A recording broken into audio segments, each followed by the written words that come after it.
are not like the Canadiens, though. Pittsburgh is an Edmonton emulator. If it's not the most talented offensive club in the league, it's darn close. Yet, like the Oilers of a few years ago, the Penguins have discovered defense. If you saw our club here when we were here last time, early in the season, this is a different club. One which has acquired some Adams Division muscle. You know, and when they made the trade to Hartford, we've got a lot of depth for defense, and like Ronnie Francis is a great two-way center, I think, and Grant Jennings and Ulf Samuelson are great defensive players, and that only helped motivate the rest of the guys to to play a little defense, take the body a little bit more. In other words, the Penguins can play tough D, but also use their potent weapons to make the most of a few chances, getting outshot 15-5, but leading 2-1.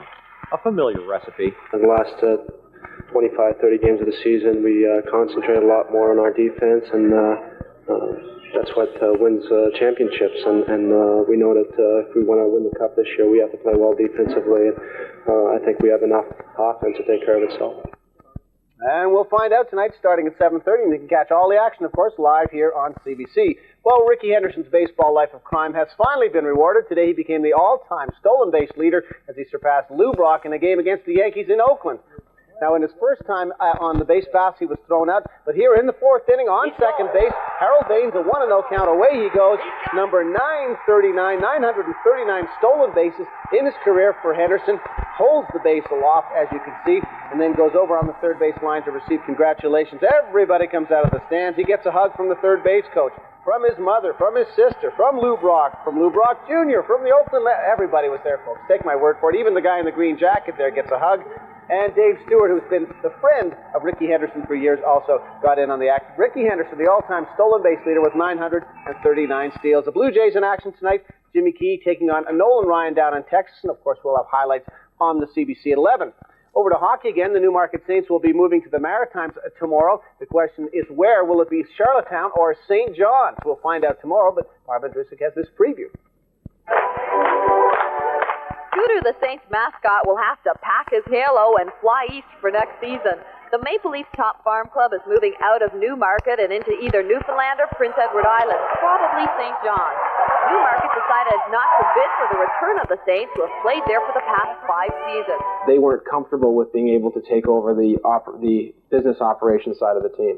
Whether the team moves to Newfoundland or Prince Edward Island, it'll be operated locally, with the Leafs simply supplying the players and the coaching staff. Our costs have been in excess of $1 million a year, and have been at the higher end of some of the NHL teams. We want to get our costs down to a little bit more manageable level, and also be in an area that is comfortable for us in developing hockey players. If the Saints end up in St. John's, it'll be the city that has to absorb the cost. For CBC Sports, I'm Barbara Andrusek in Toronto. By the way, that game, the Ricky Henderson game, is just now over. Oakland defeating the Yankees by a score of 7-4. Milwaukee is tied at 6-all with the Chicago White Sox. They are playing now in the 12th inning. National League results from this afternoon. Chicago winning 11-8 over Houston. The wind must have been blowing out at Wrigley this afternoon. And in the final result, St. Louis loses a 5-4 to Atlanta. Sid Bream, a 3-run home run there for the Braves. And it's back to you, Hillary. Thank you, Bruce. And updating tonight's top story, Toronto's mayor, Art Eggleton, has decided not to seek re-election. Eggleton made the surprise announcement this afternoon. Most were expecting him to declare his intention to run again. But Eggleton instead said he decided to quit. That will end an 11-year stretch as Toronto's mayor, the longest in the city's history. And he was quite emotional when he made that announcement. That is CBC at 6 for Wednesday, May the 1st. Thank you for watching. I'm Hillary Brown. Have a good evening. Good night.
serving Essex, Kent, and Lambton counties. This is CBC Television, Windsor 9.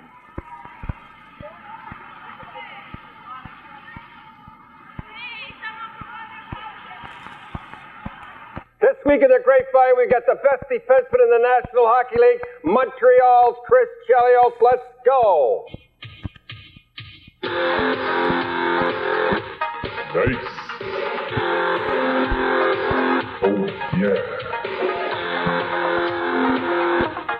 Beauty. Oh, yeah.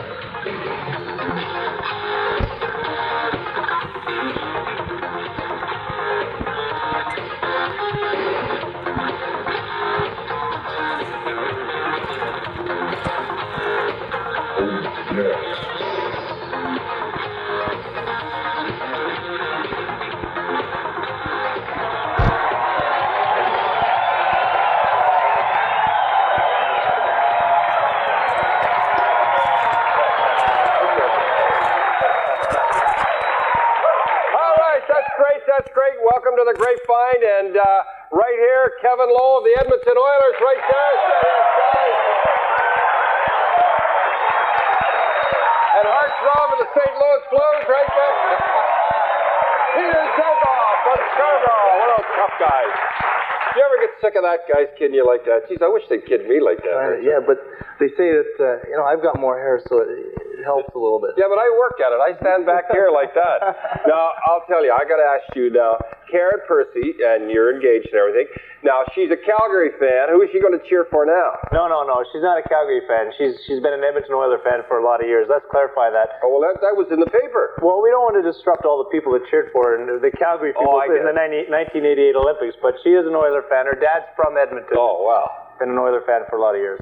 You know, you must have, Chelios. I got to ask you a question. Here's a guy who was picked the best defenseman in the league, didn't make the All-Star. What do you think of the idea of the way they picked him? I don't think it's a good idea. I think that definitely Chris should have made it. It's funny how they pick him. The Bruins, Terry O'Reilly picked him. You know, the Bruins hate hard. I'll tell you that. They don't fool around. We had Pat Burns on here, eh? So I said to Pat, he says, by the way, Pat Burns says, I'm the coach next year, right? He says, Bork might not make it. I think you'll have to pick Bork. I like that there. And another one, I think I have to ask you, and your uncle owns a great tavern. How's things, the Alpine Tavern? Good. Alpine Hotel, yeah. Scarborough? Yeah, Scarborough. Geez, you guys are tough over there. Talkit, eh? Jeez, yeah. Unbelievable. Who's the other guy? Derek Smith. Yeah. You all drafted at once? Yeah, all at once. Tough guys from Scarborough, I'll tell you. Alpine Tavern, don't forget, his uncle told me to say that. Got a blue movie on, Chris. Let's roll that blue movie right now. All right. Blues Movie is brought to you by Gaines Pet Foods, Blues favorite. In 1984, defenseman Chris Chelios played for Bob Johnson's U.S. Olympic team. 1 year later, the hard-nosed defenseman was blowing wrist shots past NHL goaltenders while playing for the Montreal Canadiens. Chelios, a native of Chicago, can skate like the wind and has the moves to complement the speed. After being selected to the All-Rookie team in 1985, Chelios had a rough sophomore season, missing 39 games. But he was back and healthy for the playoffs and helped lead the team to a surprising Stanley Cup win over Calgary in 1986. Along with being a dangerous offensive threat, Chelios can hand out a body check that is lethal, and he'll back down from no one. At 6 foot 1 inch, 200 pounds, he has above-average size, and he uses full advantage of it. In 1988, the Canadiens had the league's top-ranked defense, and they rode it to a second straight Adams Division championship. And although Montreal fell short in the Stanley Cup final, losing to Calgary, Chelios ended the year winning the Norris Trophy as the NHL's outstanding defenseman.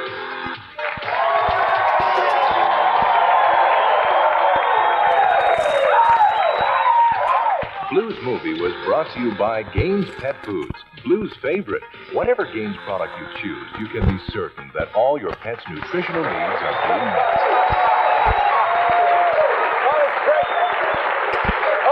I didn't know they were going to show that. Anyhow, we'll be right back with Chris Chelios, the best defenseman in the league.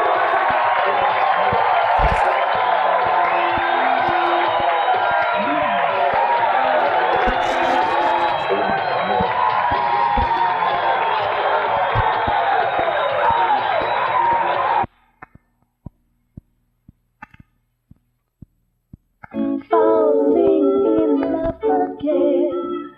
never walk. More Canadians keep the romance going with help from Motomaster and Canadian Tire. Can't help Canada's #1 selling replacement parts. Motomaster motor oils are all formulated to exceed the quality requirements in your new car warranty. But that doesn't mean this page can't be used for something else. Motomaster, Canada's #1 selling motor oil.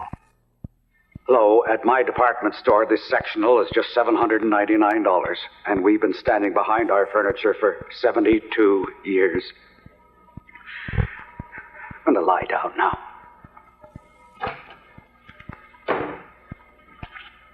Excuse me? But this sectional, same manufacturer, costs $499 at Leon's. That's $300 less. Leon's, you can spend more, but why? Yikes, whoa. The baby in this picture is going to have a very special year. A year of first steps, first words, first birthday. And none of these firsts will ever happen again. Now, if you were this baby's parents, which film would you choose? No other film in the world gives you purer, richer colors than Kodacolor Gold film. Aren't your pictures worth gold?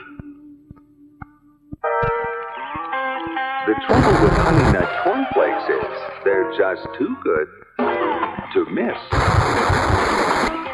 People will lose just about anything for that light taste of honey and real nuts. Sprinkled on crunchy flakes of corn. Kellogg's Honey Nut Cornflakes. The trouble is, they taste too good. I didn't know they were going to show that at the end. Little shot. You know which one that was, eh? Prop. We won't say anything about Prop here. Jeez, I hate that when he does that. You know that little shot like that? We won't talk anymore about that. We just wanted to win, and we didn't want to see him do that too much during the playoffs, so I guess he didn't. Pretty tough from a hospital. Yeah. Now, listen, you're only, you had a great year. The team had a great year. And you're only 2 games away. But you know, I saw you guys all year. I watched you guys all year. I thought you were clicking better in the season than you did in the playoffs. Well, you can't take anything away from Calgary. We didn't have it in the playoffs in the last few games, but Calgary had a great team. They had a big team, and they scored when they had to, and we didn't. And you know, they had guys that were hot. It was, you know, things like that happen. I'm used to winning. You don't have answers when you lose. And Vernon was hot. Yeah, he was hot, but you know, like things just didn't happen. He got a few weak goals, and then him too, and they beat us. It was a great playoffs, and we had Serge Savard on, and I talked to Serge, and you know, I asked him about it, and he says, you know, the guy that really killed us was Gilmore, because we didn't expect it from him. You know, we had everybody else all covered and everything. What is Serge? Were you the guy that put the hit on him and just inside the blue line? No, Gilchrist did that during the season, fractured his jaw. I guess it was a big hit, and. You know, we didn't see him. We've only seen him a couple times before that, the players that were with us. So, you know, he was very effective against us, him and Mullen, and they killed us. Guys like that, you have to bump, and they got around it. They were tough, and they beat us. Yeah, they were unbelievable. You know, the guy that I thought, and again, I hate to say this and everything because I really like the kid, is Patrick Waugh. Wasn't as sharp in the playoffs. If he had played like he did a couple of years ago in New York, I'll tell you, that series would have went the 7th game. Yeah, you stand on his head back then, and I think the way our team is, though, we win as a team, we lose as a team, and I don't think everybody had it at the end of the playoffs in the Calgary series. And sure, Patrick, he let in some goals that maybe shouldn't have gone in, but there's some plays that we let him down to, and you can't blame it on one guy. It's just a team. We depend on everybody. You think you were drained a little from that Philly series? That was a brutal series. That was a tough one. I don't think so. I think the game that really cost us, and I don't make excuses, but the 4th game when we were up 2-1 and we're in our own building, you get up 3-1, it might be a whole different story, but it's easy to say and look back. But you know, the Philly series was tough, but when you're in the finals, I think any guys that'll tell you, like Kevin will tell you, it's you're going, you don't care about anything, you just want to win. Now, the Bruins hate hard. Terry O'Reilly hates hard. There's no doubt about it. That's the way the Bruins are. But you gotta. It's sort of a joke, eh? I mean, you're the best defenseman in the league by far, and you're not picked on the All-Star. Well, I'd be lying if I said I didn't want to be there, and whether I deserved it or not. I mean, I was so happy with the way things went, and with the team and myself. But well, it's no secret about the little hate thing we got going with Boston, and since Nyland's gone, they got to pick someone new to hate, and it seems to be me right now. But you know, it's a funny thing. Like we say, we're talking Serge. Everybody thinks the team gets up for Quebec, which they do. But he said, and Pat said, that when you play the Bruins, you guys are sky high all the time. oh yeah, definitely. Since they've lost Bergeron and Dale Hunter, it kind of their team hadn't had the success they had in the years prior to that. So we got a little rivalry going with Boston, especially with the way they beat us in the playoffs the other year. But for me, Boston's been the rivalry since I'm growing up in the States and hearing about the big bad Bruins. And I grew up in Chicago. Boston was a team on my mind. I love going into Boston. I love the atmosphere. Yeah, it's a great shame they're going to tear that down. You know, how in the world, you're from San Diego. How did you learn hockey in San Diego? Well, I was lucky, fortunate. I grew up in Chicago till I was 14, and at that time, hockey was the hottest sport because the Bears weren't how the Cubs. They never won. So that was when Bobby Hull, Stan Mikita, all the greats were there, and the youth hockey picked up unbelievably. It was just number one, and I just happened to. My father fell in love with the game. He fell in love with. What a fan! He knows more people than I do, and he's only been in Montreal twice. Well, tell him what happened in the playoffs. He followed the team. He was on all the charter flights. He in Philly, in Philly, he ended up making friends with everybody in the stands. They saw the ring, the Stanley Cup ring from a couple of years ago, and he loves hockey. He loves everything about it, and he's had the time of his life. He like we were there. He was at every morning skate. He's at every morning skate. He's there for the warm-ups. I'll tell you, you talk about a fan. How could you? Yeah, it'd be great. Well, for me to see him up in the mornings, we have our practice skate. I see him sitting up there with you and Scotty Bowman talking over strategy, and it's too much to just see him up there with all the hockey people. He was ready, I'll tell you. Now, you went from San Diego. Now that's pretty good to Moose Jaw. I mean, that's quite a jump. Not a Moose Jaw, but I mean San Diego Moose Jaw. Well, like what? It was really a freak accident. I was trying out for the university out in San Diego at USIU, and I'd gotten cut, and I was out of hockey for 3 weeks, almost a month, and I had no idea what I was going to do. The year before, I went to Hawkesbury, and I got cut. I went to Chatham, I got cut, and I had no more money for the bus. I had to go home back to San Diego, so I was on the beach watching these guys work out in San Diego, the guys from the University of San Diego, and the kid gives me a phone number of a coach named Larry Billows. Yeah. And my parents weren't going to pay the money. We had a little tough time with the restaurant business, so it ended up Larry Billows flew me up there, gave me a 5-game tryout, and I did whatever I could to make the team, and I was so lucky and fortunate. I just got great coaching and had all the luck in the world, and things just started going up. Well, Moose Jaw is one of your favorite spots. We laughed, but it is, right? It was, yeah. I had the people were great. They treated me. It was my first time away from home, and it was really, it was my real first taste of real hockey. Playing junior, and it was, for me, that was the pros. You know, I had no idea where the pros were coming from, but I learned quick. Yeah, and you know the Western League. I'm not knocking the OHL or I'm not knocking the Quebec League, but I'll tell you, you learned character out there on those bus trips. Yeah, you learn fast, and you don't want to stick in there too long. But you know, like I said, I would have gone anywhere. At the bus, I would have walked anything to. You were hungry. That's it. You know. And I'd say for the rest of the kids out there, when you go to camp, be hungry. Like you'd have done anything to make that club, right? That's right. You know, the main thing for the kids, I guess, would be to have fun, and sometimes you lose track of the competitiveness. But you know, I was very hungry. My dad pushed me to the point where I didn't need pushing anymore. Yeah, that's great. You know, now you're drafted by Montreal. I mean, that must have been something. Tell us about the very first time you walked in the Montreal dressing room. Everybody's like that. I remember. Yeah, I was amazed. I've seen walking in, seeing players like Jacques Lemaire, Guy Lafleur's on my team, and Larry Robinson, guys that I was watching when I was 10 years old. And I'm just going, what the heck am I doing here? And I'm sitting on the bench, and the coach is yelling for me to go on the ice, and I'm still looking at the scoreboard. And I'm on the ice with Guy Lafleur doing a face-off, and I start looking at him, and the puck's dropping. I don't know what's going on. Before I knew it, first shift, the puck's in my net, and Larry's laughing at me. So, you know, but it's really something. You walk in that room, look at those pictures. It's amazing. You know, like you said, they got the torch, the saying up there, the French, everything about it. It's like a big cathedral, and you just you have to play good. Yeah, and they know when you don't. So yeah, they let you know. Yeah. Now, Pat Burns this year just fit in perfect with you guys, eh? Yeah, everybody was aware of our problems as a team. We weren't together as a team. We had 5 guys here, 5 guys here, and it had a lot to do with what happened with Chris Nyland and Jean Perron and Claude Lemieux. Had a few disagreements with him. I had a few disagreements with him, and Pat came in. He took the bull by the horns. You got everybody together, and I think that's all our team needed because we had the players. It was just a matter of, for any team, if you get everybody working the same way and everybody respects each other and works for each other, you're going to be successful. Slow start though last year, eh? Well, you know, in Montreal we had a great exhibition. I think we lost one game in exhibition. Then we get into the real game, and everybody wants to score, and everybody's jumpy, and you know, and everybody, you know what happens when you go there. All of a sudden, Pat's going to be fired. This guy's going to be. You were taking pools, eh? When he was going. Yeah, like you said, you didn't want to be coach of the year. You want to be coach for a year. Yeah. So, You know, stuck to his guns, though, didn't he? That's right, and I think a lot of the guys owe a lot to him. The organization, Serge Savard, I'm sure helped him out a lot. They're very smart, very intelligent businessmen, and very intelligent. They played the game, they know the game, and they helped us a lot. You know, I see your team, and like we were in the playoffs and everything. It seemed to be a happy club. Like you guys looked like in their morning skates and your practices. You seem to be happy on the bench then. Yeah, like I said with Pat, he bring the team together. The game was more. It was more fun to come to practice. We the 2 years before for myself, we'd come to the rink and you're playing the game whether you win or not. It didn't matter. You're so scared to lose. I think that was the worst way to go through a season. Yeah. And I don't think anybody wants to play their career and not have fun and enjoy it. I mean, there's time to work, but you can also enjoy it. And I think last year it showed with our team.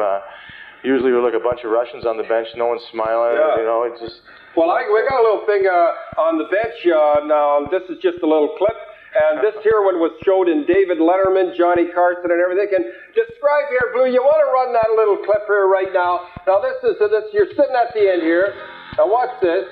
You're talking here. Now, what's going on? Watch this.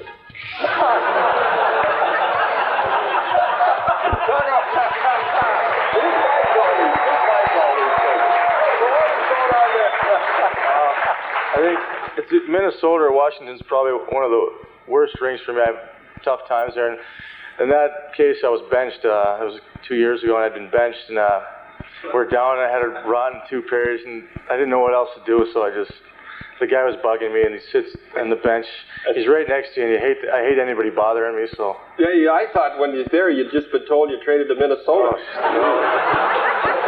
Fate worse than death. Now let's just get to the prop thing. Let's get to the prop thing. If you know everybody, you've been asked it a million times. All right, what happened? Well, I had a rush down on Hextall, and I'd missed it, and I was going around. I had a lot of speed coming from behind the net. And he had no idea I was coming. I had really good momentum, so I made sure I got in front of him from the side. I didn't want to hit him from behind. I meant to hit him. Like, it's a hidden game. You get hit. There's hits like that 20, 30 times a game. But he obviously wasn't ready for it, and everything that could happen bad for him did happen. He hit the metal post. And, you know, you hate to see anything like that happen, but you're in a game in the playoffs, and I think any player will tell you it's a step faster. You don't realize it. I didn't realize till after I seen the tape, and I said, oh, maybe, you know, I got the elbow up. But when you're out there and you're skating so fast, you don't realize it till after. Well, that must have been an awful feeling, though, in that last game with Philly. I mean, I remember you were in the left-hand corner going down. Tell us what the heck happened. I mean, what was it going through your mind? Well, I knew they told me to go on the ice for the shift, and first thing I think, well, I better tie down because, you know, Philly is not. I think there's 2 teams with a reputation that you shouldn't upset. It's either Boston or Philly. Right. And I guess I picked the worst team to do it, and I was in the worst place to do it. So the second worst team. That's right. So. Well, but maybe just before you go any farther, we're just going to show you now. Hextall, we got that there. Blue, we got that video. Run this here again. You're coming down the left side, see? Now, what a feeling is the whistle come. Here he comes. Boom. Now, what the heck was going through your mind? Well, I went outside and I should have, I knew Hextall was coming. I saw him coming, but at the last second, Samuelson kicks my feet out, and then all you can do is protect yourself. And, you know, things like that happen, and Hextall, he loses it once in a while. And I guess he does. Well, Samuelson, eh? Yeah. Sammy Wilson kick your feet out. Well, that's for sweet. We won't go into that. Now, listen. Yeah, it really didn't hurt you. I saw your elbow after the game. I think you hurt your elbow. That was old injury before, but like you said, that's part of. It's not part of the game what happened, but if I had lost, I think I had a different perspective on it, and I would have been a little angrier. But we won, and I was in the finals. And I see you back there. I'm going to do an interview with you, and I was so excited. So give me the hat. You give me your great hat, and I was super. I give it to Ron McLean. He begged me for it, and then he give it to some guy in the Virgin Islands or something. I could have drove it. Better use it here. Anyhow. But anyhow, Pat Burns was criticized for putting you on. I mean, I can't believe that the guys would criticize him. Well, no, Pat doesn't deserve any criticism. If he knows I can take care of myself, and it happens. You don't expect anything like that. A fight's a fight, but something like that, you can't blame Pat because you never expect anything like that to happen. Well, I know I talked to Pat after. I heard a couple of guys said that you asked to go on. Don't bench me. Is that true? Well, when he tells me to go on, I go on. Sooner or later, I'm going to have to face the music, what as they say, and I did that to Prop, and a team like Philly, any team's got a lot of character, and it's whether it was going to happen that game or it's going to happen this year, it's going to happen. You're going to miss Robinson and Gainey this year. Yeah, that's a big hole. I don't think anybody can replace those guys with as much as they've helped our team and as much as we've learned, but like I said, they've taught us a lot. We've just got to pick it up and go with what we learned by and see if we can...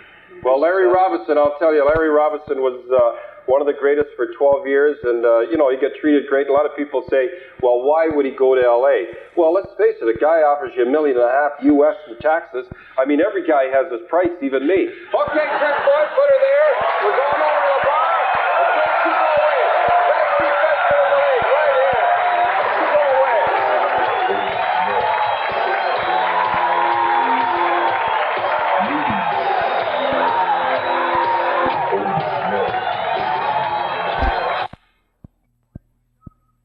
Rise and shine.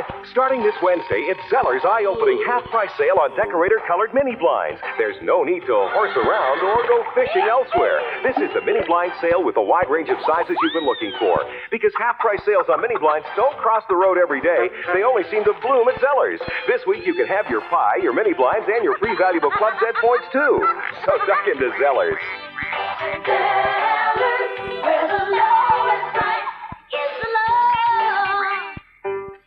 Your 1991 municipal enumeration form. Completing it is an important first step in assuring your right to vote for your local government. With your vote and your voice, you can influence schools, housing, and other municipal services. Your enumeration form has been mailed with this instruction brochure. Complete the form, sign it, and mail it in the prepaid envelope by May 10th. It's easy. Form your future.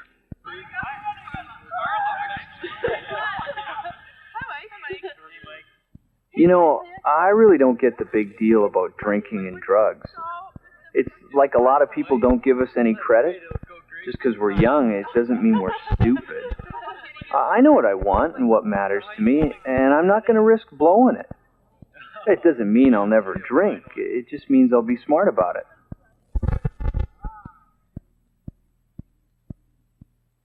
Looking for a little action? Check out the Special Squad.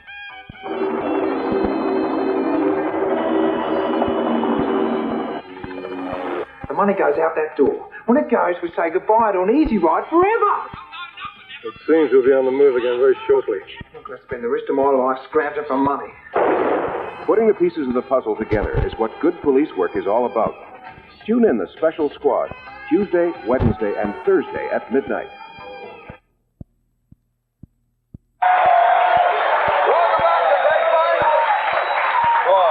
Okay, Chris, introduce our little 2006 first-round draft prize. Hey, Donnie? Big back. His name's Dean. He's named after my father, Constantine. So I'll tell you, he looks a beauty-looking kid. I'll tell you that. He's got something for you here too. All right. All right. I'll smoke this a little later and be sick. That's for sure. No, it's a Savard special. Oh, it's Savard's. It's worth about $10. I'll tell you that. You can see Serge with him. If this kid starts crying, I'm going to call him Claude Lemieux. Not deep. No, but talking about last year in the playoffs, you talk about getting upset. I know this had to upset your club with, when Claude falls down and rolls around. I knew he got Pat Burns mad. When he was benched and Rajon Trombley came out and said those silly things. Well, like I said, Pat Burns pulled our team together last year, and that had a lot to do with it because when that did come out, it didn't disrupt us. It seems like every year in the playoffs something comes out like that, and it seems to be the same guy, and we know that. So, the team didn't let anything disturb it. Claude, he's still a big part of our team. We helped him through it like we help everybody else through problems. Well, he's only doing it to help the club, too. I mean... Yeah, the instance where the coach didn't let the trainer go out there, I mean, maybe, that's something I didn't understand. I was yelling to the trainer to come out, but... you don't understand why people do things sometimes, and maybe it was to teach them a lesson, but it has worked in the past, and Claude just thought it'd help the team. Yeah, well, the trainer looks up there and says, "Who's somebody hurt? Somebody hurt." Oh, give him a towel, let him stay out there. No, he's not a bad guy. No, now, you're in the 80s. No, I like the guy. I would get play in my team. He falls down a little too much.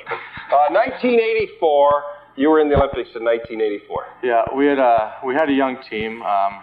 There was a lot of pressure, I guess, from the 80 Olympics. There's no doubt about that. We guys like Eddie Olczyk, Pat LaFontaine, David H. Jensen, they were called the diaper line, and we had, even from the coaching staff into the players, it was young. So we had a great exhibition series. We played Canada well the whole time, and everything just seemed to fall apart for us at the wrong time. We blew out Canada 12-0 exhibition, and he seems impressed. Oh, yeah. Way to go, Dean. I'll tell you about the whole thing.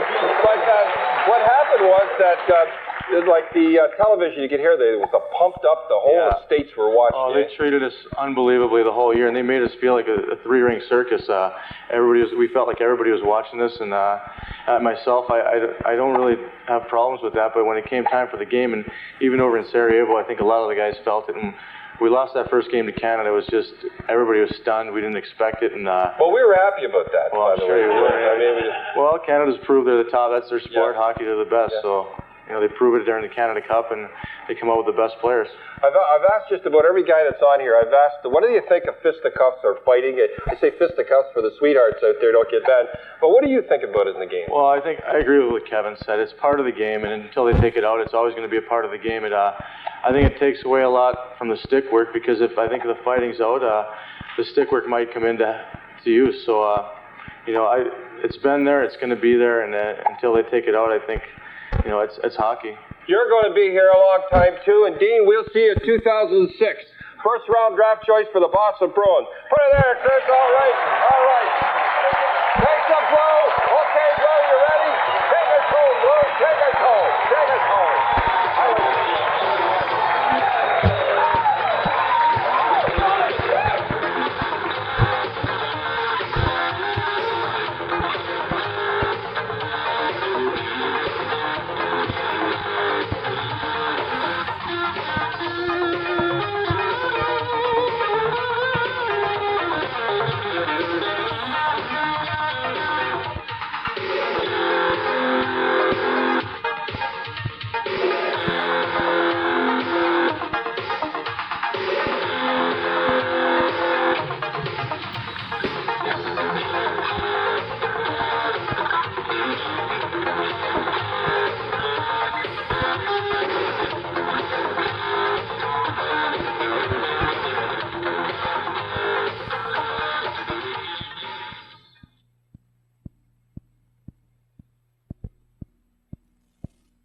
Now is the time to turn rent money into real money. Now is the time to invest in your family's future. Here's 120K in impressive financing. Chrysler has a definite edge going into the game. Stand by with the opening of VTR. 10 seconds. Hey, if you're looking for a deal on a car or truck, see me, Leo Rastico. Hope you enjoyed tonight's game. Here we go. Ready, camera 3. 5, 4, 3. CBC Television, Windsor 9, your Stanley Cup playoff station. CBC Sports presents Molson Hockey Night in Canada and the Stanley Cup playoffs.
99 years, hockey's elite have competed for Lord Stanley's Cup. In its current format, there's only room for one more team to engrave its way into history. In the Wales Conference, Mark Recchi leads the Pittsburgh Penguins and all Stanley Cup scorers against Boston lifesaver Andy Moog and the Bruins. In the Campbell Conference, the defending champion Edmonton Oilers are poised for another cup run against the Cinderella North Stars from Minnesota. We started a month ago with the Sweet 16. After round 1, 8 were gone, 8 remain. Tonight, the final month of the Stanley Cup tournament begins with the final 4 vying for hockey's ultimate prize.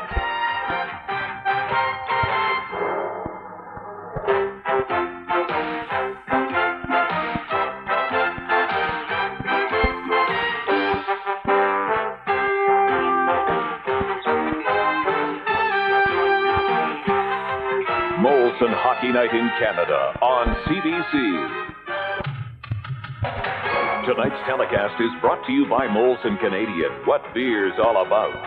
By Ford of Canada, where quality is more than a commitment, quality is job one. By Esso Associates and Imperial Oil, you're on your way with Esso. And by Pepsi, it's got what it takes.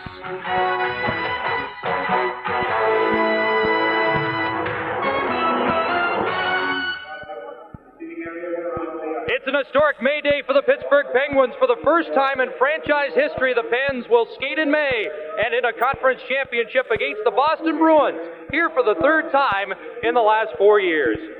Good evening, everybody. Welcome to Molson Hockey Night in Canada on CBC in the Stanley Cup playoffs. Color this series black and gold, but the big question, can the Penguins handle the black and blue treatment that the Bruins will try to hand out in this series? Boston with a clear edge in aggressive style, defense, and experience, although the Penguins are well rested and have that high-flying offensive machine. Now, the two teams split their season series, a win, a loss, and a tie. Mario Lemieux played just one game and had no points. Let's examine some of the key aspects of this series. The Bruins will have home ice advantage, and of course we saw that was very important in the last round, Monday night, Game 7, and Boston hosted the Montreal Canadiens at home. In goal, of course, there's Andy Moog, a Conn Smythe Trophy candidate, and the clear-cut difference between the Bruins and Canadiens in the Adams Division Final. And they have Cam Neely on a goal-a-game pace in the playoffs. He scored 3 in 3 games against Pittsburgh this year. Well, they've got a tremendous offensive lineup. We are not going to be able to play run-and-gun hockey with them, but I'd like to think that we could put some pressure on the Pittsburgh defense, and in doing so, we'll spend a lot less time in our end of the ice and give them a tougher time of scoring goals from 180 feet away. The Penguins are fresh off a 6-day break after winning the Patrick Final in 5 over Washington. They're hot. They won 6 of their last 7 in the playoffs, and of course they're led by line mates Mario Lemieux and Mark Recchi, rolling up big offensive numbers. But even more impressive, the Penguins' defensive play, and Tom Barrasso with the playoffs' best goals against average. He has allowed just 3 goals in the last 3 games. Now, Bob Johnson declined comment on the series tonight. He was busy measuring the dimensions on the ice. It's 9 feet shorter, 2 feet less wide here than the Pittsburgh Civic Arena, and 11 feet shorter in the neutral zone. That prompted Scotty Bowman to suggest that Bobby Orr never had any problems here.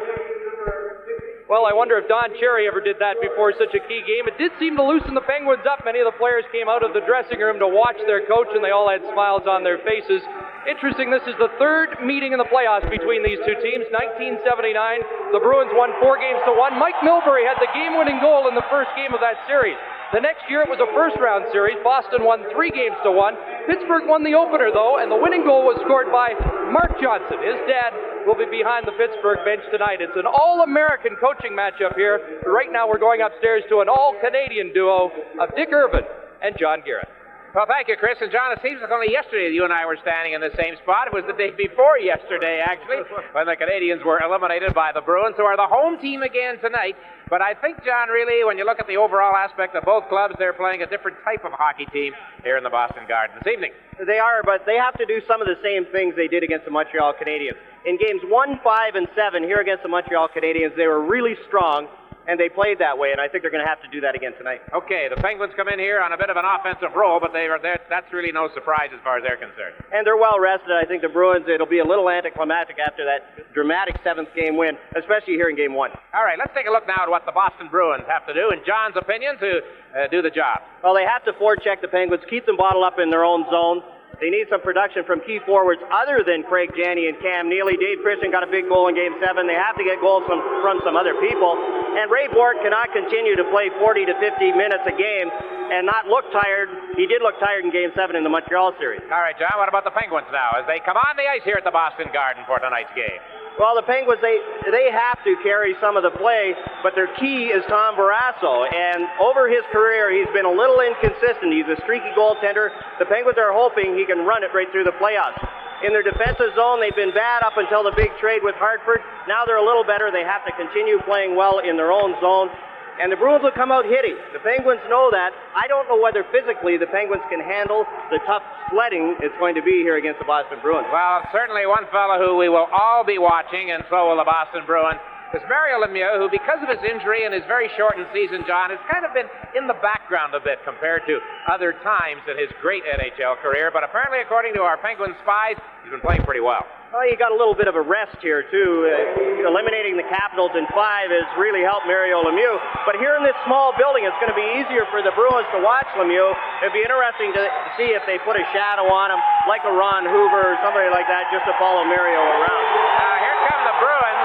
Andy Moog leading them on, followed by Raymond Bourque, as is the custom with those two. And they get a standing O as the fans welcome the home team, who have home ice advantage throughout the entire Stanley Cup playoffs as long as they go from now on.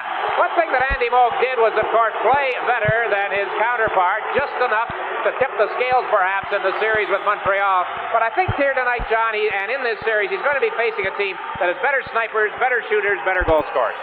I think so. And the Canadians, they shot themselves in the foot a number of times when they were right in front of Andy Moog, couldn't get the puck up or couldn't go through his legs.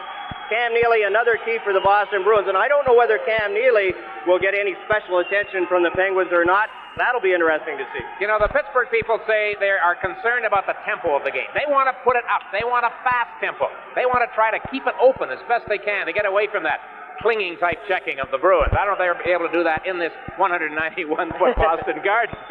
And Bob Johnson was concerned about that. He watched the tapes of the Montreal series, and he saw how Boston was able to shut down Montreal. Other than Russ Portnoy, the Canadians just couldn't use their speed against the Boston Bruins here at the Boston Garden. You know, Tom Barrasso playing here in his home backyard. Barrasso was the big high school superstar, and high school hockey is very large in the New England area. And the Sabres, Scotty drafted him right out of here. He went to the NHL, the Calder Trophy, the Vezina Trophy, and all of that. And yet they'll tell you here in Boston he never plays well against the Bruins because of the hometown atmosphere and all his buddies and relatives watching. I don't know if you feel that is relative to coin a phrase in his case. He is really a confidence goaltender, and he's been on a roll lately. I'm sure his confidence is up, and I'm sure we'll see a good game right now from Tom Barrasso. All right, so the teams are lined up across their respective blue line, and we'll go to public address announcer Joel Perlmutter. He's going to do the job right now. Bob Cole is going to do the job for us, of course, as he handles the play-by-play of tonight's hockey game. And as you can see, the teams are lined up across the blue line, and we are ready for the introduction. Ladies and gentlemen, let's meet the members of the 1991 Patrick Division champion Pittsburgh Penguins. Number 3, Grant Jennings. Number 5, Ulf Samuelsson. Number 7, Joe Mullen. Number 8, Mark Recchi. Number 9, Ron Francis. Number 12, Bob Airy. Number 15, Randy Gillen. Number 19, Brian Trottier. Number 23, Randy Hillier. Number 24, Troy Loney. Number 25, Kevin Stevens.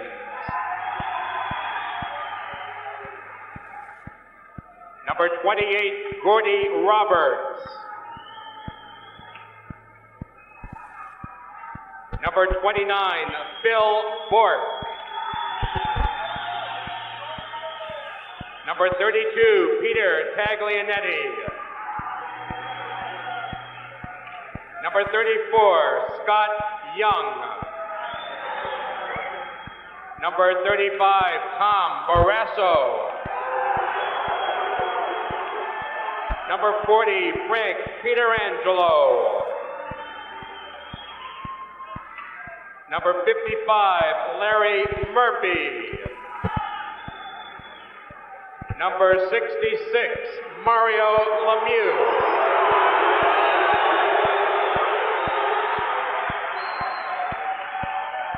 Number 68, Jaromir Jagr. Head coach, Bob Johnson. Assistant coaches, Rick Keogh, Rick Patterson, Barry Smith. Penguins trainer, Skip Thayer, and the Penguins equipment manager, Steve Lattin. Ladies and gentlemen, the Pittsburgh Penguins. And now, introducing the 1991 Adams Division champion, Boston Bruins.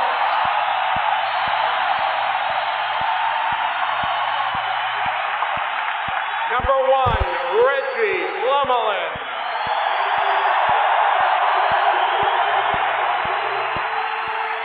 Number 8, Cam Neely. Number 12, Randy Burridge. Number 14, Jeff Lazaro. Number 16, Peter Doris. Number 18, Petri Skriko. Number 19, Dave Poland. Number 20, Bob Sweeney. Number 23, Craig Janney. Number 26, Glenn Wesley. Number 27, Dave Christian. Number 28, Gary Galley.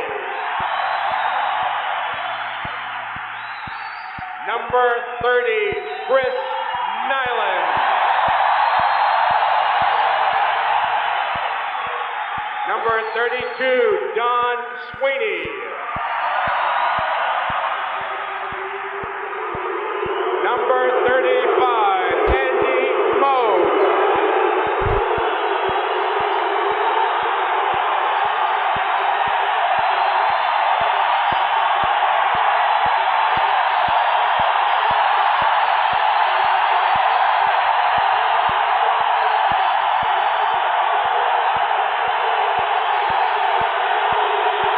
Number 36, Jim Weimer.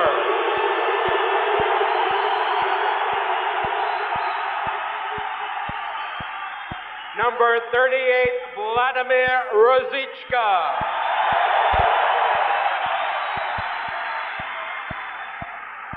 Number 44, Ron Hoover. Number 55, Ken Hammond.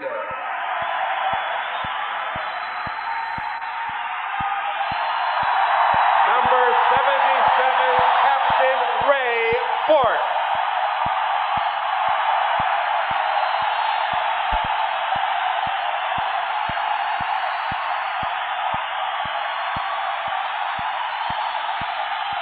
Head coach, Mike Milbury. Assistant coach, Ted Sater. Assistant coach, Gordy Clark. Athletic trainer, Jim Narrigan. Athletic therapist, Donnie Warden. So the introductions have been completed. It would appear that Andy Moog and Raymond Bork top things on the applause meter. Game 1 is next. Molson Hockey Night in Canada on CBC continues in just a moment.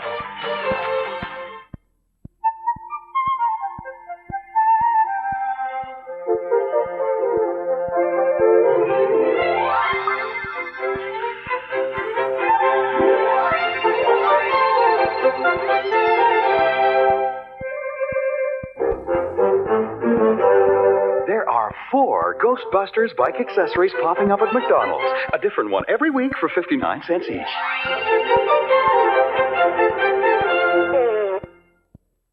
You've arrived when you customize. Clothes, clubs, bag, but only one golf shoe gives every golfer a custom fit. Now that the pump from Reebok has arrived. I pump up for support, protection, and a custom fit. So before you tee up, pump up. Oh, and Curtis, don't be so strange. Pump up and air out. Switch to the greatest sports performance shoe in the world, the Reebok Pump. Pump up and air out.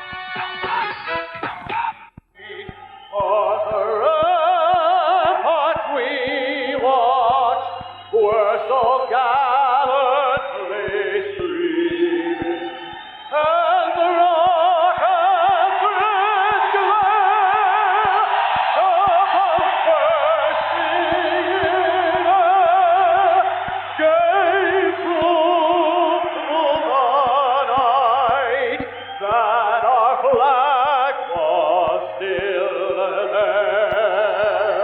Oh, say does that star-spangled banner yet wave?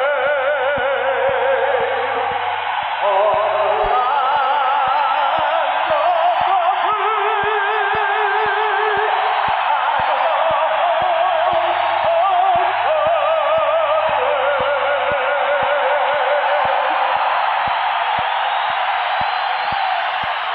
The bruising Bruins of Boston and the highly explosive Penguins of Pittsburgh. The winner, a trip to the Stanley Cup Final. Here's Andy Van Helleman.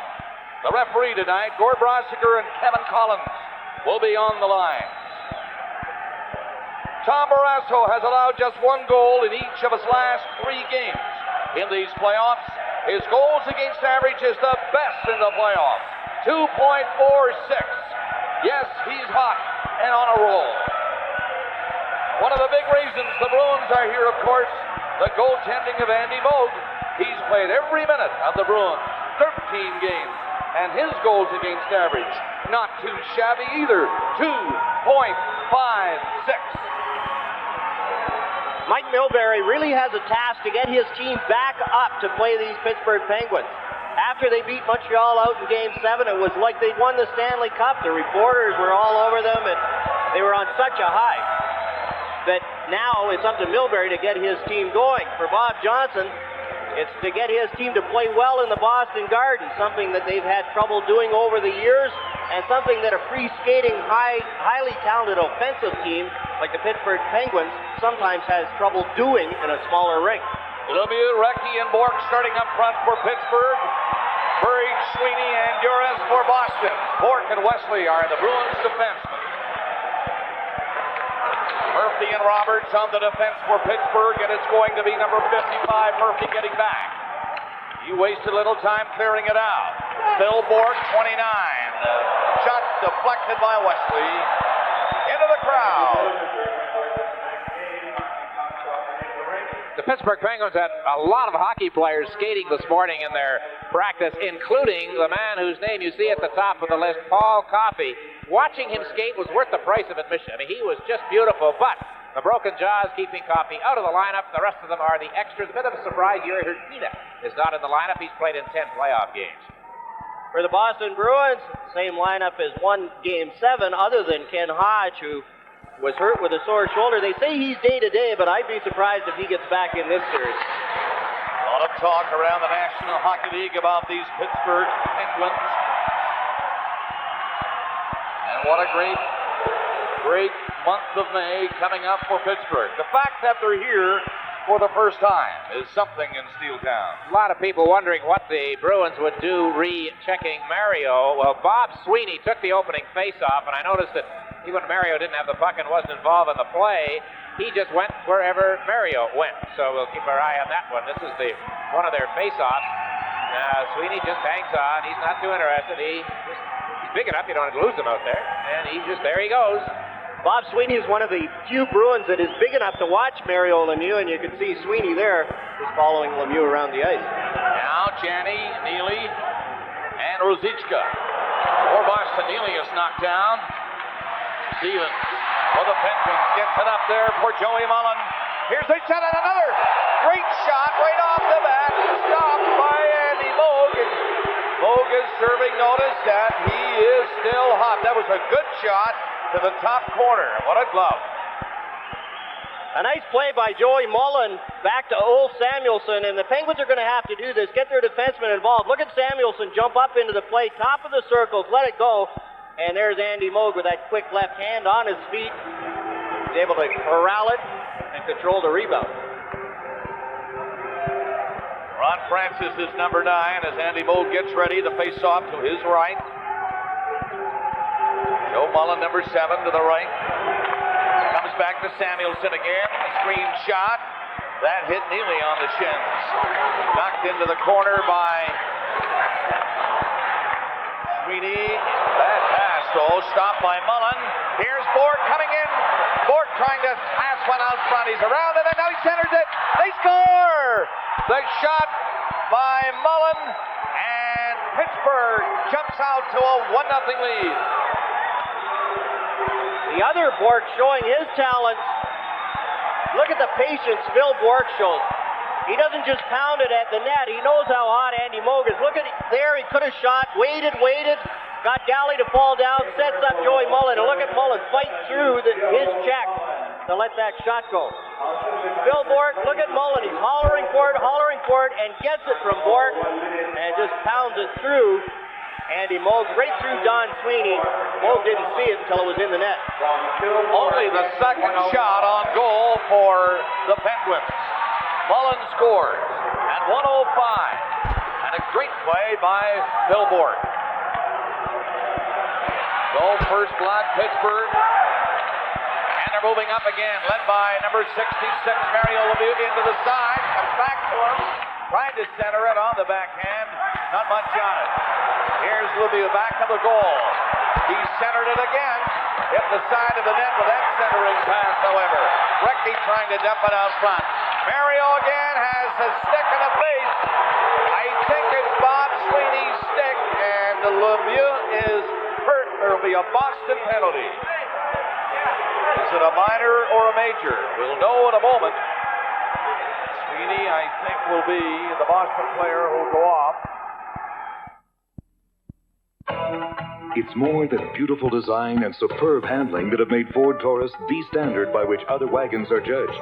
It's every detail, right down to safety advances, like a standard driver's side airbag and available anti-lock brakes. You won't find either on an Accord wagon.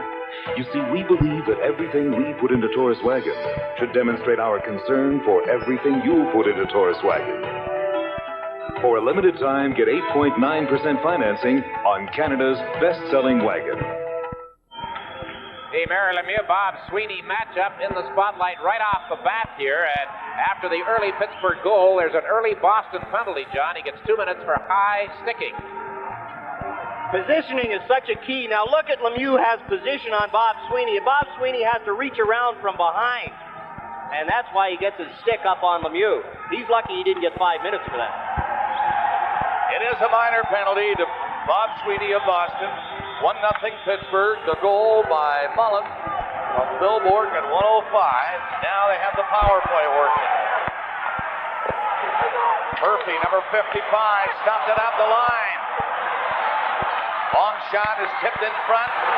Grabbed by Kevin Stevens. Now back to the line of Murphy again. This time deflected away by Lazaro. He's in there against Murphy, who pulled the puck right in front of the net. Young played it up to Recchi. Lemieux played it into the corner for Recchi. And center it, though. He gets another chance. Lost that chance. Wesley scooped it away. Lazaro gets it out. Poulin, the other penalty killer on there for Boston. 1:20 left to the penalty. Harry Murphy starting out. Pass to Stevens. Stevens striding in and skating well. On with the brakes, and he hooked it back right onto the stick of Randy Burridge. Scott Young back to the net for Pittsburgh. 1 minute left on the penalty. To Bob Sweeney of Boston. Yager played it in off the boards, and Mold will slow the play with Lemieux coming in. He held it. Well, it wouldn't be a Montreal-Boston series, I guess, without some controversy, and there was a lot of it at the end of the game here a couple of nights ago. Raymond Bourque was fouled by a cross-check thrown at him from behind. This is that last-minute action, and Shane Corson drills Bourque right there. There were pictures of it in the paper today in both Boston dailies. Harry Sinden is sending tapes to the NHL, demanding Corson be suspended and all of that, so the ghost of the series past lives on here in Boston. But Raymond Bourque plays on, and he's in uniform tonight. He didn't practice yesterday, but he's out there tonight. Started the penalty killing. The Penguins' power play has had trouble 1 for 14 in their last 3 games. That's Ron Francis, number 9, winning the draw. Back to Phil Bourque. Bourque again from Lemieux to the other side. Murphy has to hurry it off into the corner. Yager in back of the goal is knocked down. The Penguins in forechecking, trying to come up with the puck for the Bruins. Clear the zone. 35 seconds left in the penalty. It's 1-0 Pittsburgh. Joey Mullins' goal at 1:05. Penguins with a man advantage. Don Sweeney breaks it up, then lost a chance to clear. It's centered, heading right for Lemieux. It's intercepted and down the ice again. 20 seconds left for the penalty. Phil Bourque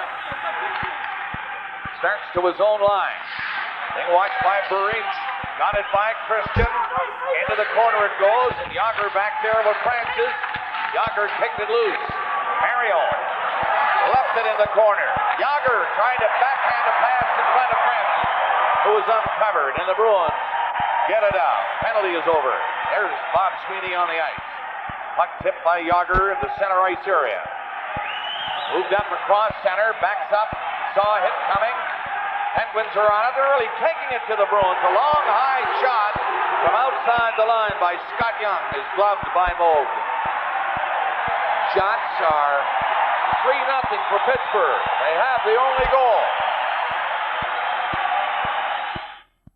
Happy Motoring Canada. At Esso, we have a tradition of excellent service. We try hard to get you on your way. Today, you can even serve yourself. And at Esso, we're still here to help. We do little things like make sure the pump is ready when you are, keeping paper towels, clean water, and squeegees on hand, and even a warm smile to help you on your way. Full serve or self-serve. At Esso, good service stands the test of time. With Esso. Now look at 22-year-old Mark Recchi on the Pittsburgh bench. He led the team this year with 113 points, 40 of them goals, and he leads the league as far as playoff point scoring is concerned. The former Kamloops junior having a great second season, much better than those who finished ahead of him in the Rookie Award voting a year ago. However, the Penguins penalized for too many men. They got an early goal, now they too get an early penalty, and Boston goes in the power play. John, watching the Bruins, here's that scene at the Pittsburgh bench. There's guys on, guys off, and they got caught. You can tell just so far in this game, 4 minutes into it, it's not the same intensity to Boston's play, but that might be expected. Well, even the fans are involved like they were in the Montreal series. It's just not the same playing Pittsburgh as playing Montreal. The Penguins didn't have a shot on goal during that entire power play. Good job by the Bruins penalty kill. Janney with Neely looking for the puck. Bourque fades back. He's with Wesley. Ruzicka is the other forward on for Boston. 1-0 Pittsburgh. The Bruins power play move on. Wesley shoots it in. Hit the glass and bounced down to Janney. Janney couldn't go in. There's Neely behind the net. He is stopped. Wesley at the line, sliding it into Janney. Gets all the way back. Now Ruzicka centered it. Neely was parked in front, but they covered him quickly. Bourque stopped it at the blue line. To Wesley.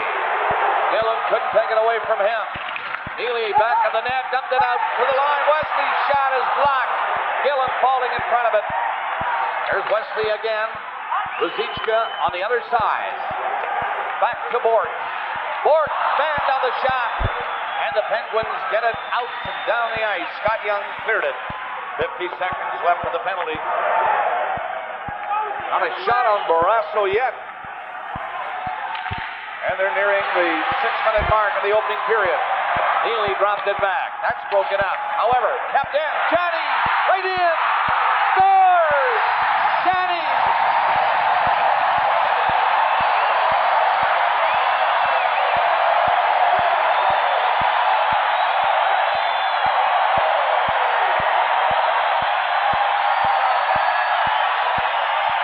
The Bruins pick this puck off. Now look at the Penguins. They think it's going out, and instead Craig Janney's all by himself. Look at the time he's got to pull Tom Barrasso.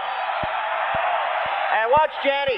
The Penguins think this puck is going to clear the zone. Now look at Janney's all by himself. He could have passed it. Ruzicka's open. Neely's open. And there's Janney doing the work himself. And he gets the Bruins on the board on the power play.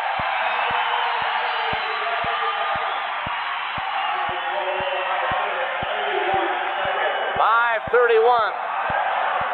The time of the tying goal for Boston. Janney from Galley. Power play goal. Now the crowd is into it. They were not. They were silenced by the first goal by Mullen of the Penguins. But now we're tied at 1. And the crowd is ready to go to work. Here's a penalty coming up against Pittsburgh. Poulin was dragged to the ice. There's going to be a Pittsburgh penalty right after a Boston power play. Gotta chase your dreams. Gonna take the chance. Your friends will see you through. Working together, making the dream come true. Well, there's nothing halfway about it. X says it all. Penguins short-handed again. Gord Roberts, the veteran and much-traveled defenseman who joined Pittsburgh from St. Louis early this past season, gets a holding call for this infraction. And the Bruins go on the power play again as he put the grab on Dave Poulin. He let the stick go and reached around with his left hand, and Andy Van Helmont was right there, made the call. So Janney is back out there with Neely and Ruzicka, Bork and Wesley, the successful power play unit for the Bruins a minute ago. We're tied at 1. Bruins are on the puck in there. Bork reaching for it, and it was knocked away by Ron Francis. Nearing the 7-minute mark of the first period. Boston with a man advantage coming out as Bork. Slides it over center. Wesley saw a bump coming. He just knifed it in. There goes Janney looking for it. Wesley stopped it. Bork is open. In for the shot. And that is blocked in front of the net by Samuelson. Down the ice it goes. One of the things Bob Johnson has done throughout his career is use the role players, use fourth-line guys as penalty killers. There, Randy Gillen and Scott Young, the first pair killing the penalty. Now we have the big guys from Mew and Airy out there killing the penalty. Boston crossed up a little bit, trying to move this one in. Janney, who has scored the Boston goal, gets rid of it. Going to be cleared by Hillier. Lemieux takes over at center. Look at him working there. Slides it in there to Mogan. There's going to be a Boston penalty. Mario doing a trick or two. And Moog had to come up with a big save. And it's a Boston penalty against Wesley. Watch Lemieux use his reach on Raymond Bork, pull it wide, and he gets it so wide that Bork can't handle him. Doesn't get much on the shot, but he's looking for a pass area, and look at Wesley. Wesley took a good penalty because Airy was open for that split second when Lemieux was trying to hit him. Boston penalty. There's 54 seconds left in the Pittsburgh penalty. So they'll play 5 aside. It's a Mario magic early in this series, and Raymond Bork, no less, and there it is. You're right, Joe. I think it was half a shot, half a pass. He threw it to the goal crease area. Mario worth the price right there, showing us what is to come in this series. What a beautiful move on the big guy, Ray Bork.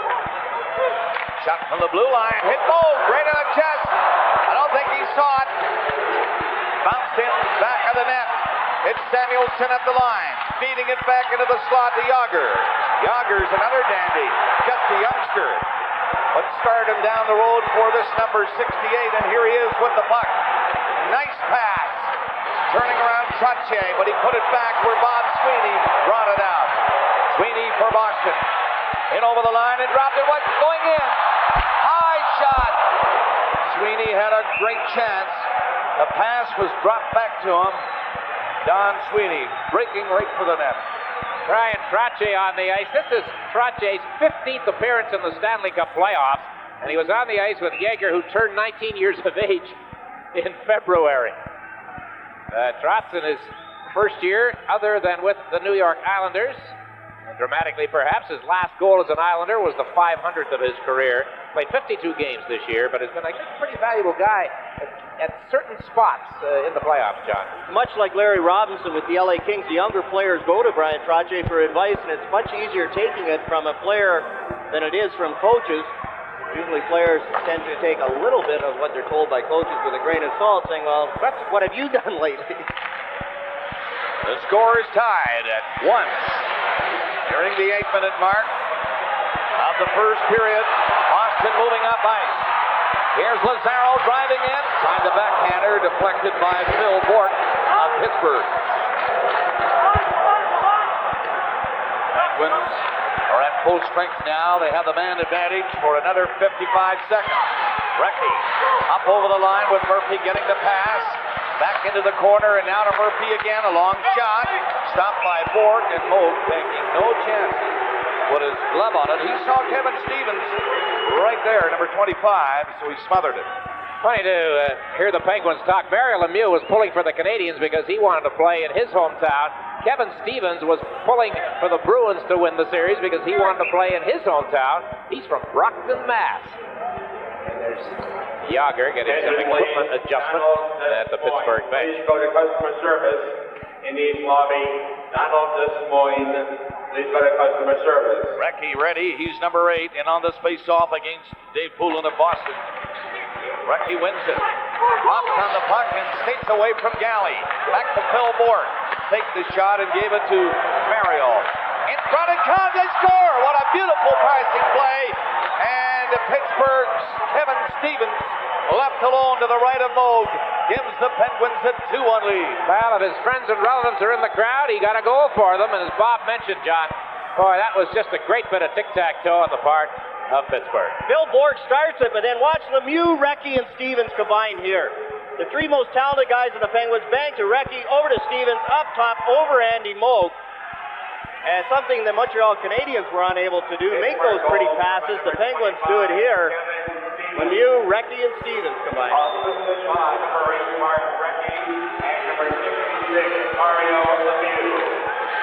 Lemieux and Stevens, along with Recchi. That scoring play. Goal scorer Stevens at 8:29. Power play goal for Pittsburgh. 2-1 now. They're on top again. On the board, that's Jennings, number 3. Ball to the ice. Bourque shot is blocked. It's slapped out to Mullen. Mullen coming up there with Francis. Overskates it. Jennings bumped as he crossed his own line. Knocked back in. Jim Weaver. Murray shot. Centered it right in front of the net. And Barrasso makes up for his big stuff. There's another penalty coming up.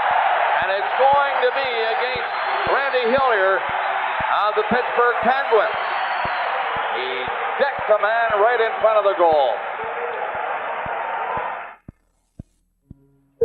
Guess who forgot to play their Lotterio numbers? There's no telling when your numbers may come up. So don't forget to play Lotterio, Ontario's own game. After 14 years, winning with Winterio Extra is now guaranteed because a pouch of 5 tickets that doesn't win anything can now be redeemed for 3 free tickets. Guaranteed. So now there's an extra reason to play. A bit of a delayed reaction retaliation on the part of Randy Hillier, who once played for the Boston Bruins. Involved with Chris Nyland. First, Nyland deep in the zone against the backboards. Hillier follows him to the edge of the crease, and down goes Nyland. I thought Barrasso was as much involved as Hillier on the exchange. 2 power play goals so far in the hockey game, and the Bruins have a man advantage right here. Hillier kicked Chris Nyland's feet out from under him, and then Nyland made sure that he was going to hit the goaltender. Again, Boston on the power play. Janney has already scored the Boston power play goal at 5:31. After Mullen had opened the scoring for Pittsburgh, 105, and then Stevens on a Pittsburgh power play at 8:29. So it's 2-1 Pittsburgh, and here's Neely, Janney, Ruzicka, Bort, and Wesley again. Bort take the shot. Janney moving in. Centered it. Neely was covered by Gillen, and it was slapped down the ice. Caglianetti. Ray Bort circling back is Ruzicka. Takes the puck. Coming out with Bort. He goes the other way for Neely in full stride. Tipped in by Ruzicka. Neely anticipating the play. Couldn't stop the puck though. It was high. Pittsburgh on a break. Gillen just overskates it. Janney rescued the puck in time. Here's Neely. And that's a pass that goes through the 2 defensemen to center. Again, Janney. Neely moving up with it. Janney is flattened. And here's Gillen. Pittsburgh doing a good job controlling the play. The Bruins have given up the most short-handed goals in the playoffs, 3. And there the Bruins could have had a 2-man breakaway from their own blue line on a scary pass by Ray Bort. 1 minute left on the penalty. Wesley looking for it. Mario Lemieux was out near center ice, and that puck scored at 3. Now he slapped it out over the line himself, and Janney waits for Boston to clear the zone. 45 seconds left in the penalty. 2-1 the score, Pittsburgh. Just past the halfway mark of the first period, and the Penguins shoot it down the ice. Bork around the net. 30 seconds left with this man advantage for Boston. The captain, Ray Bork, shoots it in. Barrasso, he's a good puck handler. He got out of the net, stopped that. It was a foot off the ice. Christian in front of the goal, and he won't reach the pass. Christian was open. Ullin tried to give it to him. Now he kicked it loose. Christian trying to get it back to Don Sweeney. That's broken up. And it's Murphy clearing the zone for Pittsburgh. And now the penalty is over. Hillier is out of the box. Again, Barrasso sliced that one off with his skate. Here's Mullen coming to the line, and at center is Murphy. And he has to roll it in as the Penguins want to make changes. 8:30 remaining in period number 1 at the Boston Garden. Mullen stopped the play at center. Stevens trying to get loose. Nearly stole it inside the Boston line. Don Sweeney trying to regroup for Boston. He was hit hard as he got across the blue line. Randy Hillier came charging out, and he had him lined up. And he hit him hard.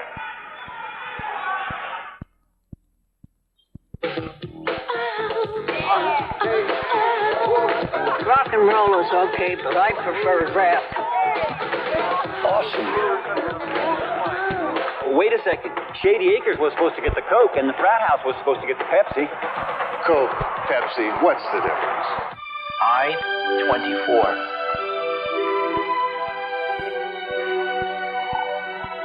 Pepsi, it's got what it takes. This is radical. Rick Kehoe is now an assistant coach with the Penguins. He has seen one of his team records in Pittsburgh fall by the wayside. The most points in a playoff year. Mark Recchi is 22 now, having a great playoff. Duras stealing the puck and getting a shot, however, a weak one. Barrasso, no problem, making the save. 2-1 Pittsburgh. Hammond starts. Burridge in there again for Boston. In on the boards. He's rubbed out of the play. Duras around the net. Duras dropped it back there for Bob Sweeney. Bob Sweeney got in the slot, and Barrasso will slow the play a bit. He saw Duras coming out from behind the net, and he dropped down quickly on one knee and then put the catching mitt on it. So they'll have a face-off in the Pittsburgh zone.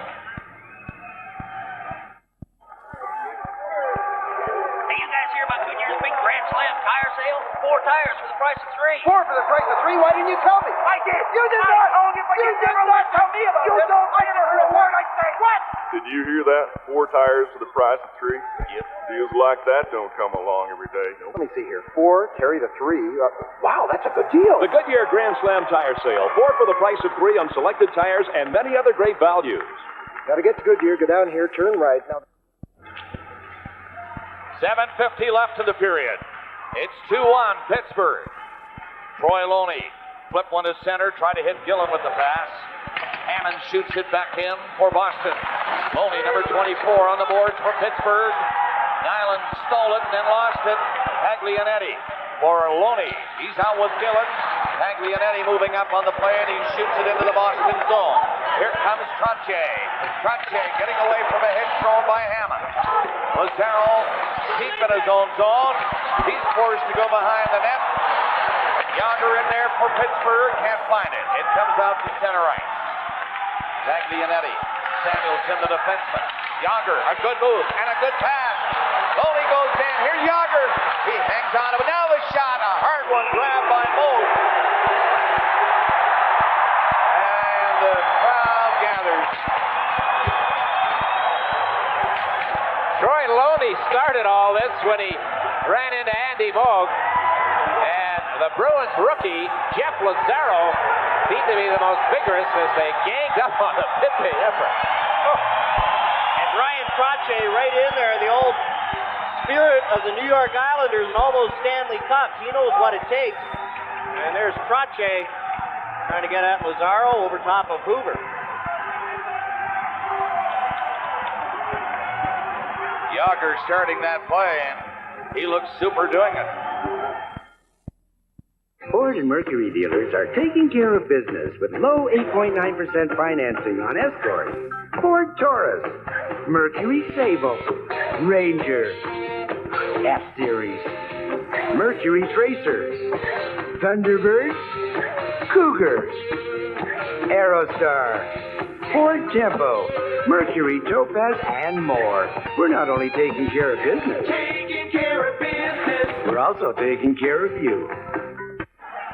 Well, you wonder how he saw it, but Andy Van Hellemond spotted Ken Hammond doing something in the middle of all of that scrum, and he's gone for two, and the Penguins go on a power play.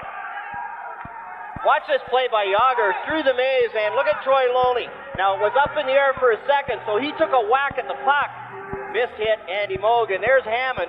In comes Lazaro, and there's Hammond throwing a right hand. And that was the one that was called by Andy Van Hellemond.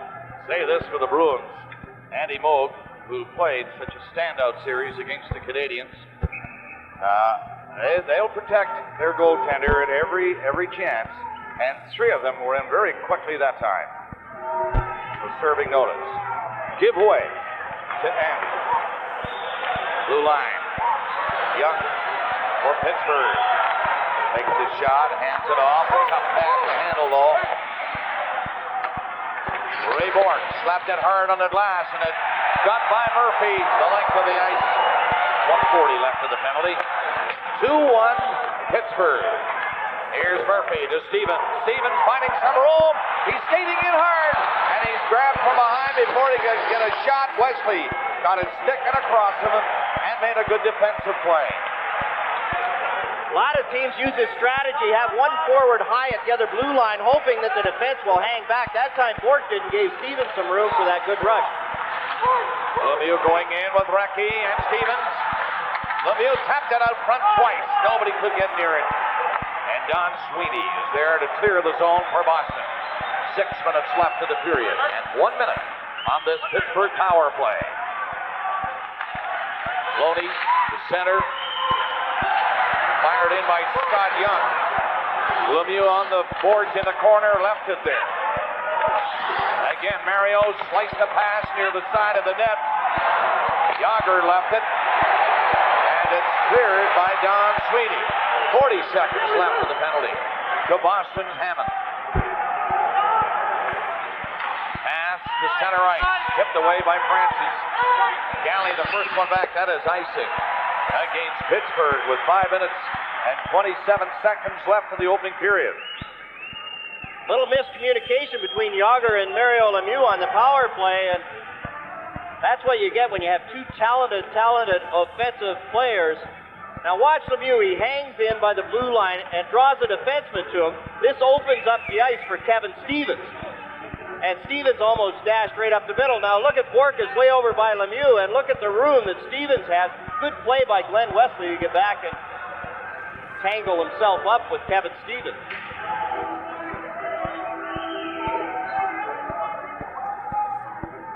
Only 28 seconds left in the Ken Hammond penalty. Mullen and Stevens, the goal scorers for Pittsburgh. Janney on a Boston power play. Face off to the right of Tom Barrasso. 8-5 of the shots in favor of Pittsburgh. On the draw, kicked in front of the net. Yager.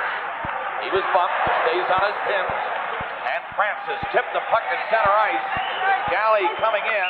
That's going to be icing again against Pittsburgh. In the Boston-Montreal series, I thought one of the big changeovers for the Bruins was in Game 5 when Gary Galley, who missed the previous 2 games because of a hamstring injury, came back and played a terrific hockey game. And that was a big, big plus for Boston. And he became a very important guy for them for the rest of the series. But especially, John, I thought in that 5th game. Game 5 and Game 7, I thought he was the Bruins' best defenseman in Game 7. And here tonight, he set up the Bruins goal on the power play, picked off a pass as the Penguins tried to clear the zone, and Galley set up Janney just perfectly. Christian and Lazaro for Boston. Bort and Galley. Hammond has 15 seconds remaining in his penalty. Face off to the right of the Pittsburgh net. Quickly, Bort. High shot, and he missed. Galley backhands it into the corner. Paid the price as he did as Harry caught him with a stiff check on the boards. Murphy lugging the puck to center. The penalty is now over. Mullen in with a drive, and a hard shot it was, but it missed. And Hammond decked Roberts. He had his head down coming out of the Boston zone. Hammond out of the penalty box and stepped right into him. Full blast. As the head to Erie didn't work. The Bruins forechecking, but Mullen gets out to center ice. Joe Mullen rolled it in toward the goal, and he broke out. He didn't see the Pittsburgh player Mullen go around the net. Ruzicka in for Boston. Waits for help and finds it with Neely. Neely falls to the ice as he was checked. Ron Francis, the pass on the left side for Erie. Back to Jennings, moving up over the line. He tried to knock it off to the corner and did. As he goes off. 4 minutes, 5 seconds left in the period. 2-1, Pittsburgh. Bruins intercept Ruzicka in front of the net there. Neely for Boston.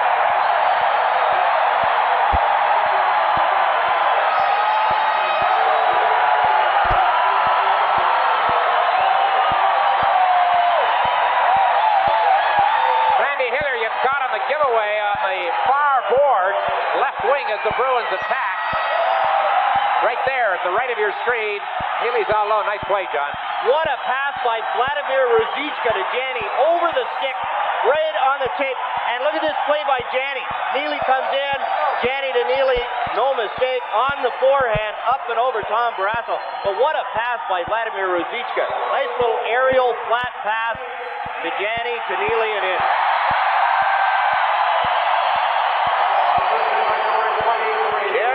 Ruzicka assisting on the Neely goal. And 16:02. So we're tied now, 2-2. 2 seconds. Don Sweeney of the Boston Bruins. Back of his own net, starting Nyland down the left side off his stick. Caglianetti to Samuelson. Bruins are forechecking hard again. Yager trying to tip it across the line. Does. Samuelson had to move back, allowing Nyland to come out with Don Sweeney. Long shot into the corner. Barrasso out to stop it. Samuelson feeding Trottier, getting away from a hit. In goes Reckney. Pass in behind Loney. Loney shoots it off the board. And Ford scooped a high one to the line and got out. Samuelson shot it back in, and that is offside. With exactly 3 minutes remaining in the first period. 2-2. People love the convenience of fax machines. What most of us don't like are funny paper faxes that curl up. That's why Xerox makes a wide range of plain paper fax machines. for plain paper documents that are easy to read and a pleasure to handle. And Xerox plain paper fax machines come with the Xerox Total Satisfaction Guarantee to ensure you're satisfied, which is plain terrific. Faxing, scanning, copying, printing. Xerox, the document company. The Penguins' Mark Recchi, who is leading all scorers in the Stanley Cup playoffs so far, point scorers that is, will be Chris Cuthbert's guest in our upcoming first intermission. Exactly 3 minutes of playing time between now and then. But a lot of people thought it would be a much higher scoring series than we have seen through a lot of the playoffs so far. 4 goals, 17 minutes. Shots 8-6 in favor of Pittsburgh. Ray Bork now back to the nets. Wesley from the corner shot it along the boards and got down inside the Pittsburgh line. Gordy Roberts tried to hit Stevens. Roberts is checked behind the play. Bob Sweeney moving up. Joris got out in front of the net, but the pass doesn't get to him. Now he's behind the goal, trying to knock it out himself, and he does. Mario Lemieux left it there in his own zone for Roberts to move it up. Stevens up over the line with Recchi. Recchi in front of Stevens. Another great passing play by this Pittsburgh line. But Mold reached out with a stick and knocked it away. Boy, are they dangerous. Stevens skating so well. Effortless style just cruised right in. That's one of the things that the Penguins said they were able to do against the Washington Capitals was when they shadow Mario Lemieux, you get to play 4-on-4, and Stevens and Recchi aren't bad 2-on-2. Look at this play, Recchi to Stevens, and a great move by Andy Moog to get his stick out and poke check the puck off of Kevin Stevens. The Wales Conference Finals when the Bruins beat the Penguins. There's the line sitting together on the bench, and when Lemieux just goes and stands by the boards with Bob Sweeney, all of a sudden it's a 4-on-4 with Stevens and Recchi headed towards the net.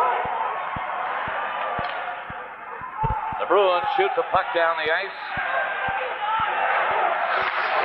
Bill Bork cut back quickly, being checked by Dave Poulin, and they hold it on the boards in the corner and then get a face-off in the Pittsburgh zone.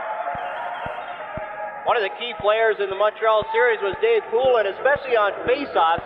The Canadians had trouble creating offense, and one of the reasons was they couldn't get control on the face-offs in the offensive zone, and a lot of that had to do with Dave Poulin on the draw.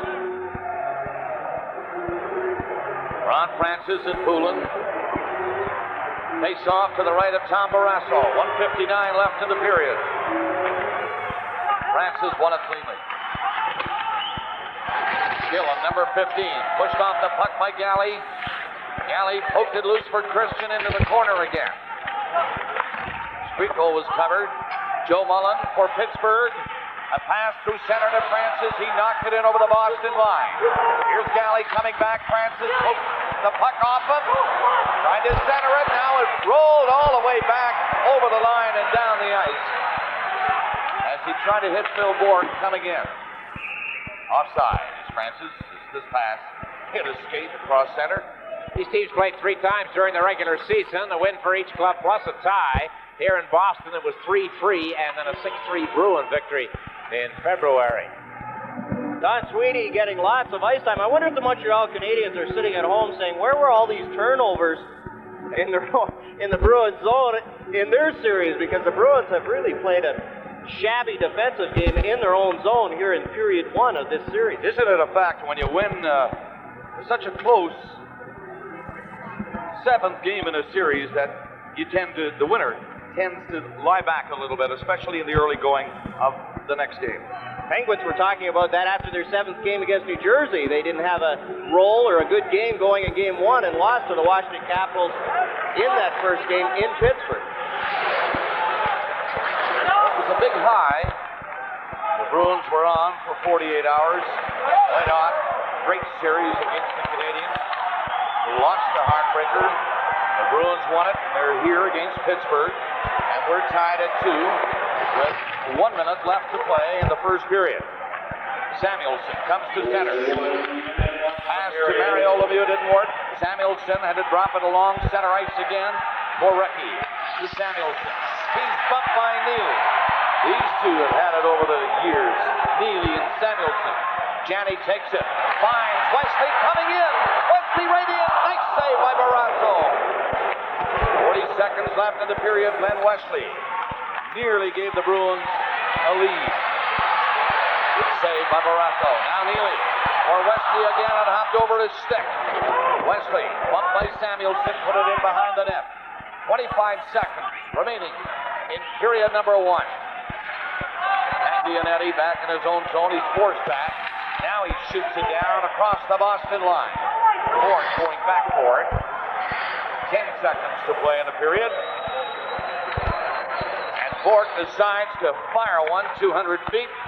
Barrasso has to play it, dumped it off on the glass. And Poulin's weak shot on the siren, which ends the first period in Boston. In that last 25 seconds, John, I noticed Bob Sweeney, he shadowed Mario right to the gate of the Penguins bench.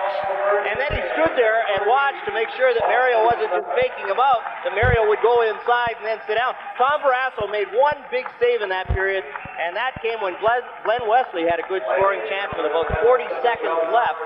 It would have put the Bruins ahead. We talked about this Pittsburgh team being an explosive scoring machine. Just 1:05 into the period. Joe Mullen got his 4th of the playoffs from Phil Fort.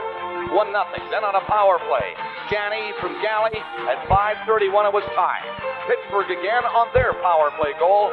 Stevens from Recchi and Mario Lemieux at 8:29. At 16:02, Neely is 13th on the playoffs from Janney and Ruzicka, and that tied it once again. 8-7 were the shots in favor of Pittsburgh. Mark Recchi will be along to chat with Chris Cuthbert in our studio in just a bit. The score at the end of the first period, Pittsburgh 2, Boston 2. For Pierre Lassard, who stood number 38 in a line of 38. Canadian Airlines offers same-day return boarding passes, so you don't have to check in on your flight home. We love the outdoors.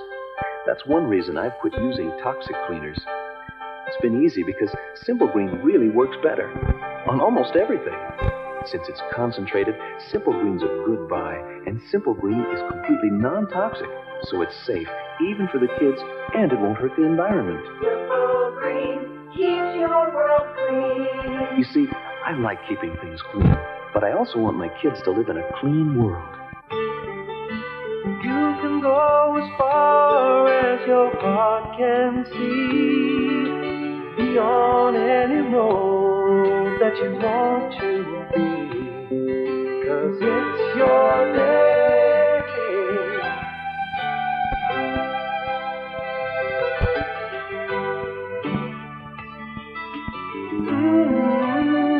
You're on your way with us all. For Ward Sinclair, who was told, you can't get there from here. Canadian Airlines, together with its partners, offers service to more places in Canada than any other airline. The best things in life aren't free. They're earned. You've worked long and hard to get where you are. Now it's time to reward yourself. And what better way than with a new Lincoln? The luxury of Lincoln. Be it Town Car, Continental, or Mach 7 LSC. Lincoln from Mo Campbell Lincoln Mercury. Regardless of where you're going, they'll know you've arrived. Lease or purchase from the dealer who's committed to excellence. Mo Campbell Lincoln Mercury, Provincial at Cabana, Windsor.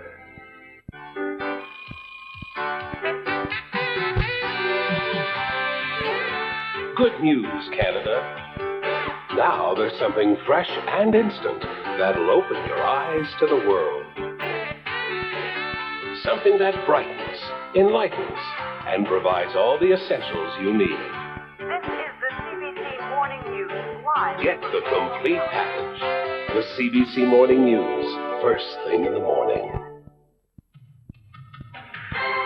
Well, the Boston field of this series was evident in the first period. Boston College grads Joe Mullen and Craig Janney exchanged the first 2 goals. Then Boston native Kevin Stevens made it 2-1 before Cam Neely tied it. It's 2-2 after 20 minutes of play in Boston. Well, what an amazing story Mark Recchi has been in his first playoff year. He has extended his point streak to 9. He leads all Stanley Cup playoff performers with 22 points. Did you envision this was all possible even a year ago? No, definitely not. It's pretty exciting. I probably won't realize it till the end of the year, but, the points, I'm not worried about them unless we get a Stanley Cup, and, that's our goal, and, we definitely want it. You were a 4th-round draft choice. Was this the Theo Fleury story? A guy maybe too small got ignored? Yes, that was the problem all the way along. Everybody said I was too small to play, but I just kept plugging along, and I don't worry about those people, and I just I believed in myself, and that's all that mattered. You made some headlines too because you were part of the option line this year. A bunch of talented guys that didn't have contracts for next year. You're certainly in for a raise after this. Yeah, well, that's it's something at the end of the year. We're going to sit down and try and work something out, and I'm not going to worry about it right now, but. I'm looking forward to playing here, and then we'll worry about the contract stuff at the end of the season. There's enough guys making $1 million that with these stats that might not be out of line. Is that what you're thinking, maybe? Well, I haven't even actually sat down and thought about it. So, at the end of the year, after the season's done, then I'll sit down and think, what I think I'm worth towards the league and that. But for now, we'll just worry about playing. What about the first period? It was good. We had a couple breakdowns, and they capitalized on them, and. We gotta stop those because they got the players that can't put the puck in the net, and I think we know we can score. It's just a matter of trying to stop them and keeping them off the board as much as we can. Another assist in the first period. Keep it going, Mark. It's been great to see your success. Thanks very much. Mark Recchi of the Pittsburgh Penguins. He set up 1 goal to extend his point streak to 9. And it's 2-2 after 1 period of play here in Boston between the Bruins and the Penguins in the Wales Conference Championship. Our first intermission continues after this.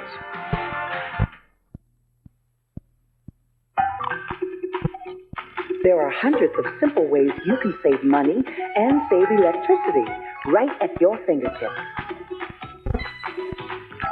Be a power saver. Let's give tomorrow a hand. New homes or replacements. New Ultratech HP3 windows only from Ducana. Specially coated E-Plus glass and a cushion of argon gas for twice the installation value of double glaze. And every Ultratech HP3 window is treated with Clear Shield, a scientific formula that repels dirt and grime. All in the most beautiful windows for your style of living. Just look for this name. Only from Ducana. Showrooms in Windsor, Tilbury, and Sarnia. Hi, give me a light. No, a lighting boutique light. Thanks. Hi, may I have a light, please?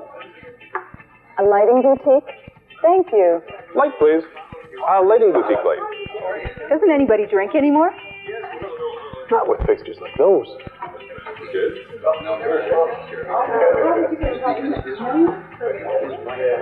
For a dazzling array of fixtures, it's Ray Pato's Lighting Boutique, 4072 Walker Road, Windsor. The big sale at Rose City Tile is still going strong. Rose City Tile has 15% off on all our in-stock imported Italian marble and ceramic tile. 15% off all in-stock carpeting. And talk about selection, we're jammed to the roof. Pick it out and take it home. Pretty neat, eh? Building a home or a do-it-yourselfer? Bring in your plan. We'll help you out with free advice, free use of tools, and free delivery. Rose City Tile. We're on the west side. Don't forget, Rose City Tile, 15% off. Good prices. There are hundreds of simple ways you can save money and save electricity right at your fingertips. Be a power saver. Let's give tomorrow a hand. You got the right one, baby. You got the right one, baby. You got the right thing. You got the right one. Everybody. Baby, you got the right one. There's only one right one, baby. You got the right one, baby. With 100% NutraSweet. I chose biathlon because of the challenge of the two different sports, the shooting and the skiing, and the difficulty combining the two sports. Be a part of the 1992 Olympic Winter Games here on CBC. Not surprisingly, this series starting off with a different character than the Adams Division final between the Bruins and the Canadians. 2-2 at the end of 20 minutes. We're following the game within a game. Although just 15 shots on goal in period number 1, there were a half dozen good scoring chances for either team. The Penguins took a 2-1 lead on the power play, and this is the way the Penguins love to throw it around. Mark Recchi and over to Kevin Stevens after the initial pass from Mario Lemieux. Stevens with his 8th of the playoffs. That made it 2-1. But the Boston Bruins come back to tie it. A giveaway here in the zone. There's Vladimir Ruzicka taking the puck away from Randy Hillier, passing it across to Craig Janney, who scored the first goal. There's Cam Neely now with 13 in 14 playoff games. And so it is 2-2 after 2 periods of play here at the Boston Garden. Bourque and Stevens, Janney and Neely. Coming up next, Ford's Record Book. Ford of Canada is proud to present another page from the Book of Hockey's greatest playoff achievements. Tonight, one-on-one. It's a look at the Stanley Cup playoffs and the penalty shot. Regrettably, many will never experience the thrill of driving this totally redesigned world-class sedan. Oh, it's not that they can't afford it. It's just that they never expected to find it here. The all-new, totally redesigned Escort LX. Were you expecting something else? Now, with 8.9% financing, it's an experience you can't afford to miss. Of the first 23 penalty shots in playoff history, only 7 goals were scored. They are a true playoff rarity. In fact, there were no attempts for 24 years, beginning in 1944. The record for most tries occurred last season when there were 4 attempts.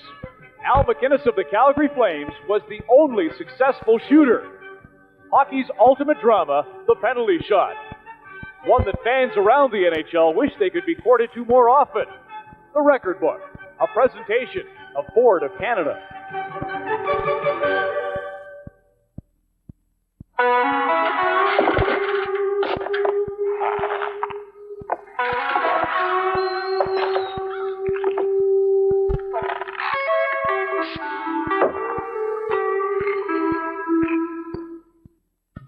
You're watching Molson Hockey Night in Canada on CBC.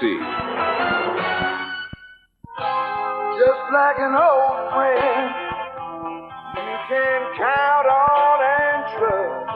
It's like stroking on the sunshine, right over the rust. Treat it to trim clad, give it some TLC. More people paint and protect more things with Tremclad than with all other rust paints combined. Give it that TLC. We all like to keep our car looking new. That's why so many people use Armor All Protectant. Armor All cleans and shines the rubber, plastic, and vinyl. And it protects all those surfaces too. So Armor All makes your car look like new. And helps it last longer. And that makes you look pretty smart. Armor All. It keeps you looking good. Flying from the top of the key is easy. It's the landings that kill your feet. That's why I fly with the pump from Reebok. When I pump up, my size 13s get support, protection, and a custom fit. So, Michael, my man, if you want to fly first class, pump up and air out. Switch to the greatest sports performance shoe in the world, the Reebok Pump. Pump up and air out. Piece by piece, putting it together. Piece by piece, the way to make an idea work. It takes people to create ideas, and it takes Xerox to create the technology to help them put those ideas together. Every moment's contribution, every detail plays a part. Putting it together. Putting together documents that transform ideas into reality. Faxing, scanning, copying, printing. Xerox, the document company. For Pierre Lassard, who stood number 38 in a line of 38. Canadian Airlines offers same-day return boarding passes, so you don't have to check in on your flight home. This portion portion of Molson Hockey Night in Canada on CBC has been brought to you by Ford of Canada, where quality is more than a commitment. Quality is job one. Tomorrow night, it's Game 1 of the Campbell Conference Championship. Those surprising Minnesota North Stars meet the Edmonton Oilers at Northlands Coliseum, 7:30 Mountain, 9:30 Eastern, and 6:30 Pacific time. Friday, we'll have Game 2 of the Wales Championship. Now, note the time for viewers in the West will begin action at 4:30 Pacific time, but in the East, viewers will join the action at 9 o'clock Eastern following Dallas. Now, upstairs to the boys in the booth. Sorry, Chris, and we take our trip down memory lane for you on tonight's broadcast. We're going back 26 years ago, May 1st, 1965, Game 7 of the Stanley Cup Final. And 14 seconds into the first period, Jean Beliveau scores on Chicago's Glenn Hall, and the Canadians went on to score 4 goals in the first period and win the game 4-0. And look at Gump Worsley, a shutout for the Gumper, his first Stanley Cup. He told me just the other day, the last 5 minutes, he thought the clock had stopped. And it was an all-home ice series, Montreal getting the 7th game and winning it over the Blackhawks. So there's our trip down memory lane, and here we are with Mario Lemieux, who has given us a lot of memories in his reasonably short NHL career. Now, John was talking about Sweeney going to the door of the bench area, but here we go. All right, Maestro, strike up me in my shadow. There they go. Now watch when Lemieux goes off the ice. Sweeney's concentrating, following around 66. Now watch when Lemieux goes to the bench. And Sweeney's wait. Hey, don't fake me out here. Are you really going to go and sit down? Okay. Now I can go off. What a life. And Mario's on the ice. So Bob Sweeney's on the ice to start the second period. The last 2 times these two teams saw each other, they split a home-and-home series, February 2nd and 3rd. Not much change in the Bruins, but quite a change in the Pittsburgh Penguins. And I'm sure the Bruins are aware of that. 2-2 starting the second period. Good scoring machine, this Pittsburgh team. So the Bruins will no doubt tighten up, or try to. Murphy comes in. Flip the puck from center ice, and Bork goes in to pick it up. Bork, and a good move. Getting away from Recchi. Ruzicka near center. Can't handle the pass cleanly. But Bob Sweeney in with a high shot. Barrasso missed it, but it missed the goal. Right in front again. And Barrasso had to go down quickly. Boy, the Bruins wanted to strike early. They nearly did there. Murphy ran into Phil Bork. Recchi near center ice. Coming up, Mario Lemieux stopped by Ray Bork on the Bruins. Pittsburgh changing as Boston goes back. Wesley in front of his own net. Pass to Ruzicka, stopped by Stevens. In comes Mullen. Better pass to an open wing, and Nyland for Boston. Ray Bork. He goes to Ruzicka. Cross center, and in is Poulin. Poulin's pass. Here's Ruzicka. On his skate, he was hit hard on that play by Samuelson. Now Samuelson is upended by Ruzicka trying to get back up ice. Penguins go in. Shot by Francis is blocked. Stevens can't get loose from Don Sweeney. Nyland failed to move it out. It's kicked into the corner to Francis Mullen. Off his skate. Nyland missed him as he tried to hit him. Mullen fights him off. Put it in front of the net. From the scramble, the Bruins shoot it down the ice. And coming back is Samuelson. Icing called against Boston. We'll be right back after this message.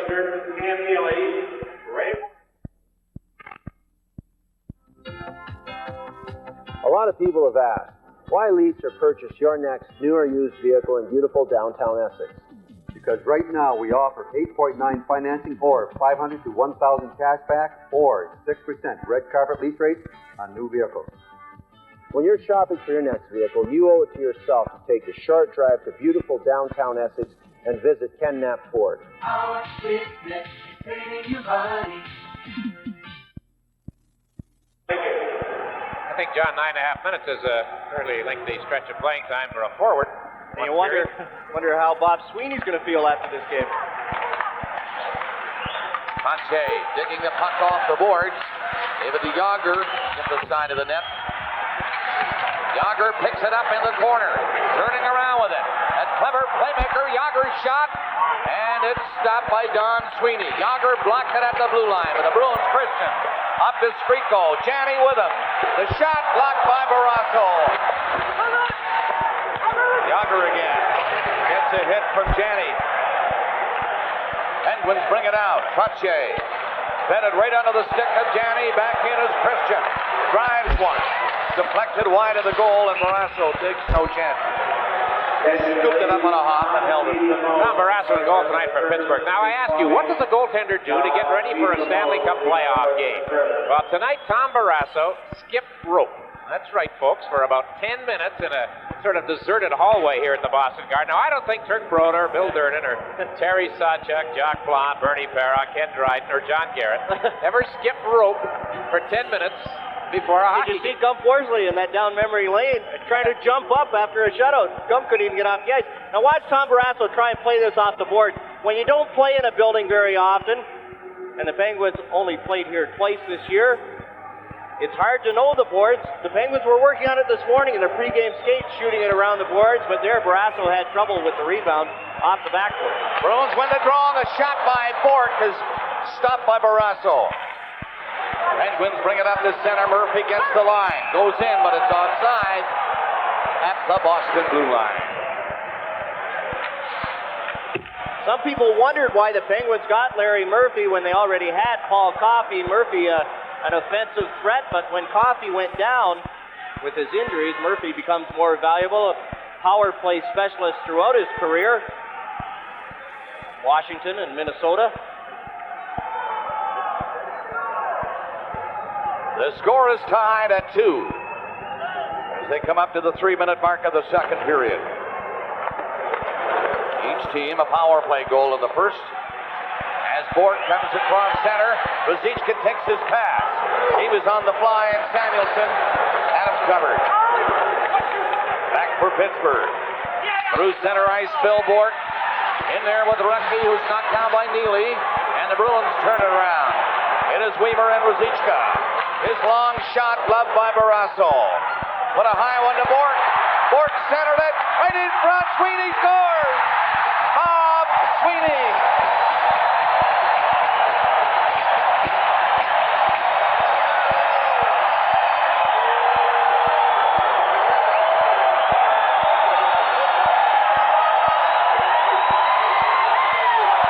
The Bruins take the lead for the first time in the game. John, who should be checking who?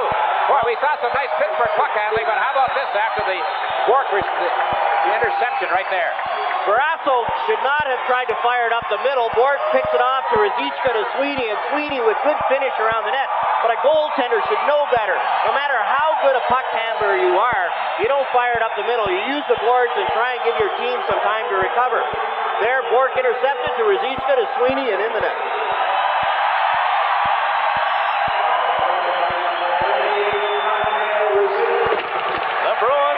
Taken the lead here in the second period on a pretty goal of their own. Burridge pinned on the boards, back of the net by Murphy. 3:23, the time of that goal by Bob Sweeney from Bork and Ruzicka. Dodge Shadow and Plymouth Sundance. A special feeling of comfort and confidence. With child-proof door locks and an optional driver's side airbag. The longest powertrain warranty and 47 standard features. Dodge Shadow and Plymouth Sundance. Because as long as you have precious cargo to carry, we'll keep building them this way. Chrysler. All you have to do is drive one. Sweeney and Cam Neely talking over on the bench. Sweeney gets to play with Cam Neely now that he's shadowing Mario Lemieux. Look at the pass and watch Sweeney. He doesn't just shoot it, fakes, pulls it wide. Barrasso had to freeze on the pass across against his old high school teammate, Bob Sweeney. Goes around his old goaltender, Tom Barrasso, and slips it in. To give Boston a 3-2 lead. Ron Hoover, 44, in on this faceoff for Boston. One of his few ships in the game so far. Gillen in for Pittsburgh, gloved by Andy Moog. Moog put it into the corner, onto the boards for Burridge. Burridge late moving it. Francis forechecking for Pittsburgh, along with Stevens. And the Boston player fell on the puck, and that stops the play. Well, Bob Johnson, the oldest coach in the National Hockey League at 59 years of age, 15 years head coach of the University of Wisconsin Badgers, 5 years with the Calgary Flames. For the past 3 years, the executive director of the U.S. Amateur Hockey Association, before coming back into the NHL here in Pittsburgh. And reference was made to his son, Mark Johnson, off the top of the show. He was a 10-year NHLer who played this past year in Italy. So the Johnson family, very much a hockey family. I can remember interviewing Bob before a game in Calgary a few years ago. I was hosting the show. The Flames had lost 9 in a row. By the time he left the studio, I thought they'd won 9 in a row. He was so up.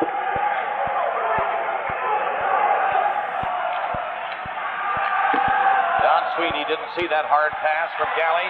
Barrasso out to clear it again. This time he goes to the board. And it's Pittsburgh moving up. Stevens in there, gets right in. Oh, and a great save by Andy Moog. And there's going to be a penalty to the Boston Bruins. Oh, what a great swift play by Kevin Stevens getting in on Moog. And Moog gets up slowly as Sweeney went through and caught Andy Moog's knee up against the post. Big save goaltender this time. Stevens in alone. And Andy Moog came up with the save. Now watch Stevens go in. He cuts around Galley, uses his speed, protects the puck, goes to the forehand, gets a good shot away. Moog made the save, and look at Stevens' skates. Right in against Andy Moog, up against the post. Well, Andy's up and ready to go at him here on a power play chance for Pittsburgh as Galley goes for a trip at 4:19.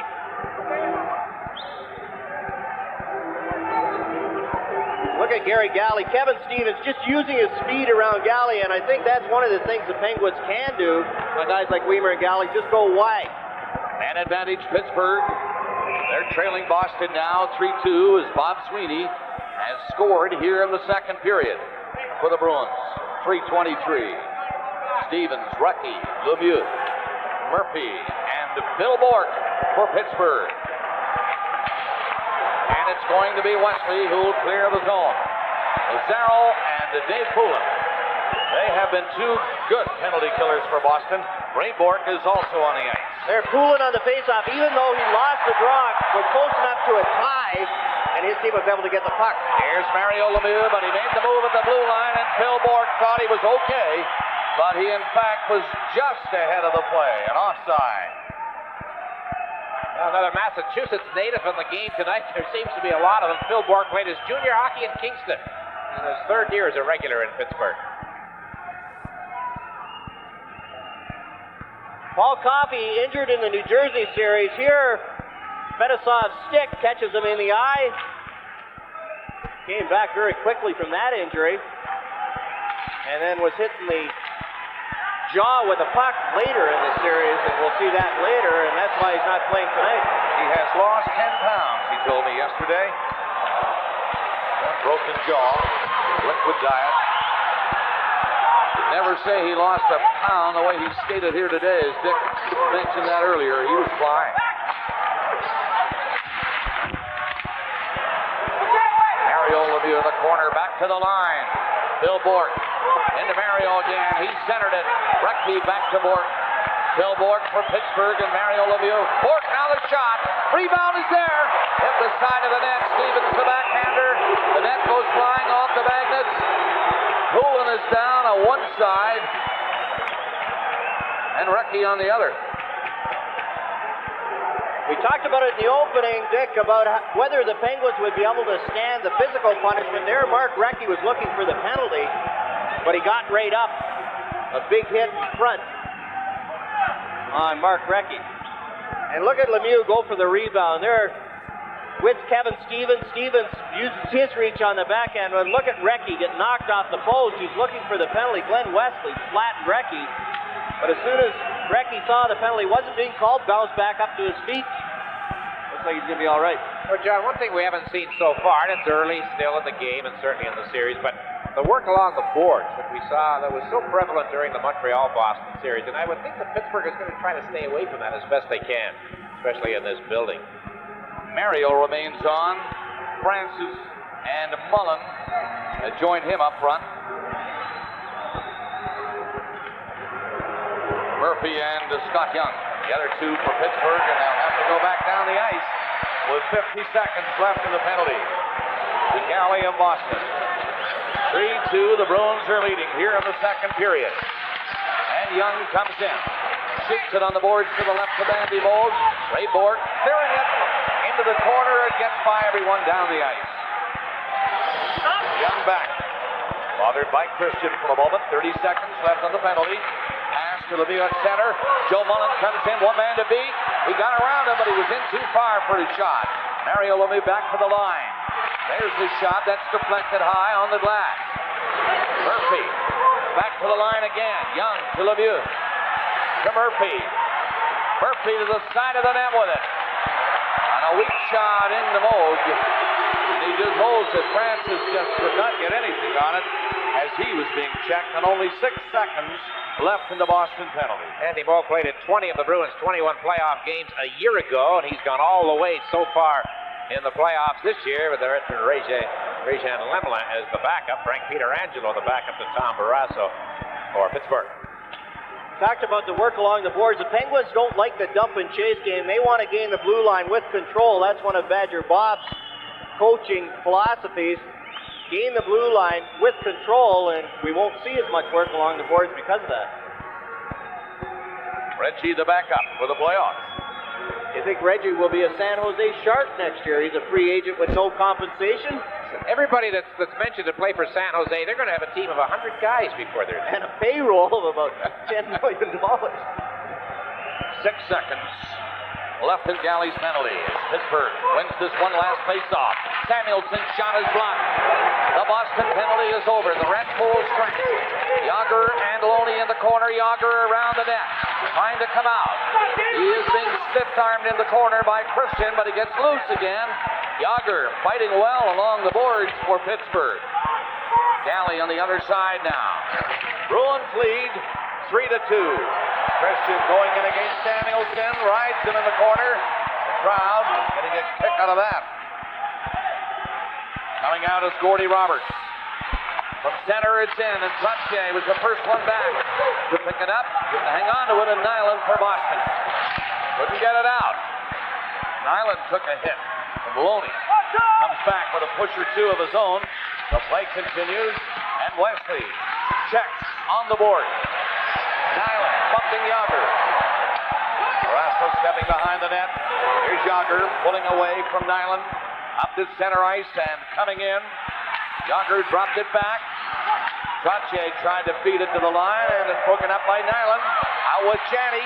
Chaney and Don Sweeney go over the line together. Back to the line, and Hammond shot. And that's high. Off the stick. It's centered. Don Sweeney let her go. Rebound. Hillier down. I think he might be hurt. He's on his knees. Can't get up. Stopping the shot from the line. Randy Hillier. Boston trainer onto the ice, or the Pittsburgh trainer rather, onto the ice to see about Randy Hillier, who took that shot from the breadbasket. Boy. Some good pressure by the Bruins. Both point men teeing it up. Ken Hammond had a chance, and then Don Sweeney let one go, and that's the one that felled Randy Hillier. Skip Thayer, the former Chicago Blackhawk trainer. Now here's the replay. Watch where it hits Hillier. Sweeney gets it by the first man, and you see Hillier. He knows he's got his goaltender screened, and he has to stop it. And right there, takes it in the midsection, goes down. Randy Hillier has had an injury-plagued season, only appeared in 31 games. And as we mentioned earlier, a former Bruin playing for the Penguins. It's 3-2 Boston. Second period. If you're sitting here, you... 3M salutes the Olympic athletes who found a better way.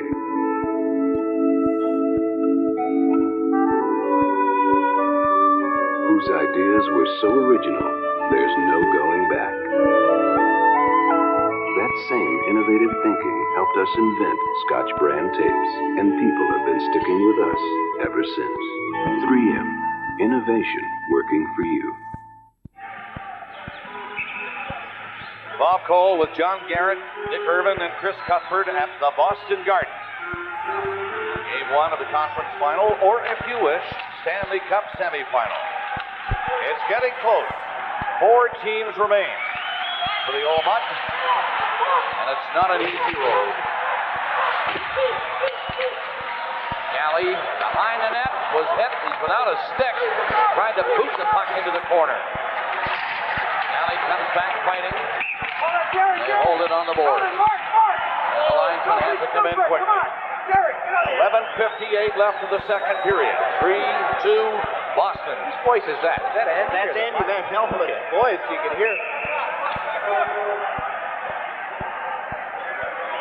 Well, we are only halfway through, or not even quite halfway through the second period of Game 1, and we've developed a storyline here with the Bob Sweeney, Mario Lemieux situation.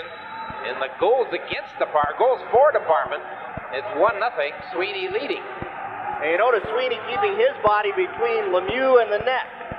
Defensive play.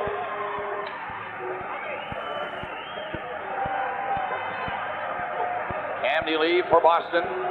He has one of the Boston goals. First period score. Hyatt at 2. Bob Sweeney got his here in the second to give the Bruins a 3-2 lead. Zichka. He was in on that scoring play we just mentioned. Sweeney go ahead. There's Bob Sweeney watching Lemieux back of the net. Now it's Recchi for Lemieux. Off his stick. Murphy. Stopped by Ruzicka at the line. Erie gets a shot in there. Score! It was tipped by Recchi, and I think hit somebody else on the other side. Bob Sweeney is very upset, but the game is tied. Mario Lemieux. Now they wave it off. Mario Lemieux directed it into the net, and it was called by Gord Rossiter, the linesman. Andy Van Hellemond couldn't see the play because Andy Moog was in his way, but you'll see when we see the replay how Mario Lemieux turned his foot and then directed it in. Now here's the shot from Erie, and watch Lemieux. He's being tied up. It goes nice little tip to Lemieux. Now watch Lemieux steer it in with his foot right there, steers it in. And Andy Moog is blocking Van Hellemond's sight lines. So one of the linesmen, Gord Rossiter, made the call, and a good call it was. Bob Johnson trying to get Andy Van Hellemond's attention. Now Andy skates over to the bench, as he often does in situations like this. So there's the coach whose team has just had a goal wiped out, and the referee who did the wiping. And our line of sight almost the same as the referee. You could tell it hit something over there, but with the crowd in front of the net. But of course, our replay shows it very clearly, and you can see for yourself. Mario's left skate, Moog in the net. Nice little soccer kick into the net, but it was definite that Mario had intended to direct that puck into the net with his foot. But I'll tell you, Van Hellemond definitely didn't see what happened at the crease because he pointed to Recchi as the goal scorer. He lost sight of it until it went into the net. That's why Brosker had to make the call. So it remains Boston 3, Pittsburgh 2. Ray Bourque knocked it in behind the net. Bourque tried to lift a high one out. Got it all the way out to center, and it bounces down near the Pittsburgh net. The Bruins are in there very quickly for checking. Here's Squeako, and he lost a chance to move it toward the goal. Joe Mullen comes out. He has Stevens with him on the play along with Francis. Moog slapped at it. It's stopped over there, but 3 Bruins get out. Poulin reaching for the pass. Weak shot. Missed on the short side. Samuelson dumped it up to the Boston line. Hammond dropping back. He's with Bourque on the Boston defense. This will be icing unless Barrasso plays it. Didn't matter. The Bruins player was in to pick it up as Barrasso missed it. No icing, and Stevens cruising in there again. Stevens took the quick shot. Moog juggled it, knocked it away with his catching hand. And Poulin out again. He's up with Weimer, Wesley. And here's Squeako coming in with a pass. Christian, too far for him. Weimer at the other side. Slapped it in behind the net. Here's Frico and Wesley charging in. Yager trying to pick it up for Pittsburgh in his own zone, and he does. And it's flipped out by Stevens. Christian hammered it back in.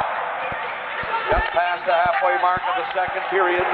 3-2 Boston. Yager couldn't handle a pass near center. Don Sweeney shot one over the Pittsburgh blue line. Now Sweeney again. It's Levitan. Fired it in. Hilliard comes around the net. Joris Vorchek bumped the Pittsburgh player to the ice. The Bruins, Janney, a long shot.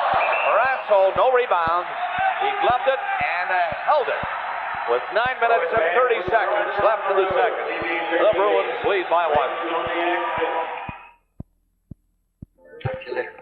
Hey, how's business? What are you working on? Expanding my horizons. Hey, I've been trying to reach you. Busy reeling in some big customers? Sort of. Oh, haven't seen you for a while. Important meetings? Very important.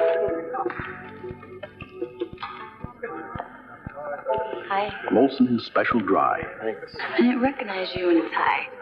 The evolution of beer.